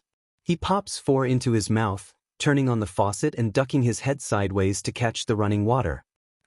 The sound of a door and the rustling of groceries announces the presence of his mom, and sure enough, a muffled, "Izuku, I'm home," comes through from downstairs. Perfect. He peeks his head out, glancing down the hall towards the stairs. Okay. He shouts back and gives himself one last look over through the mirror. There's a bruise on his cheek, ugly, but he was lucky to have gotten away without swelling. With a deep breath of anticipation, he smiles to himself and shuffles out of the bathroom. Sue, don't freak out," he calls, heading down the steps and pausing at the bottom, trying to catch the figure of his mother in the kitchen. Was sort of hard to see from here. Goodness, Izuku, that doesn't bode well. Telling me not to freak out. Inko's tone of voice started to get all pitchy with concern. Don't tell me you have felt it again. I swear if it's that Bakugo I'm dash. No, Mom. Midoriya decides then and there to step into the kitchen, sheepishly chuckling. She turns around, a frown on her lips before she completely freezes, cutting herself off from whatever she was going to say next. Inko stares at her son for the longest moment. Oh my god, Izuku, what happened? She cries out, causing Midoriya to wince and a pang of guilt and shame piercing through his chest. He stumbles over his words, the confidence from earlier gone. Oh no. She has that look on her face. Mom, W, I'm okay. I promise.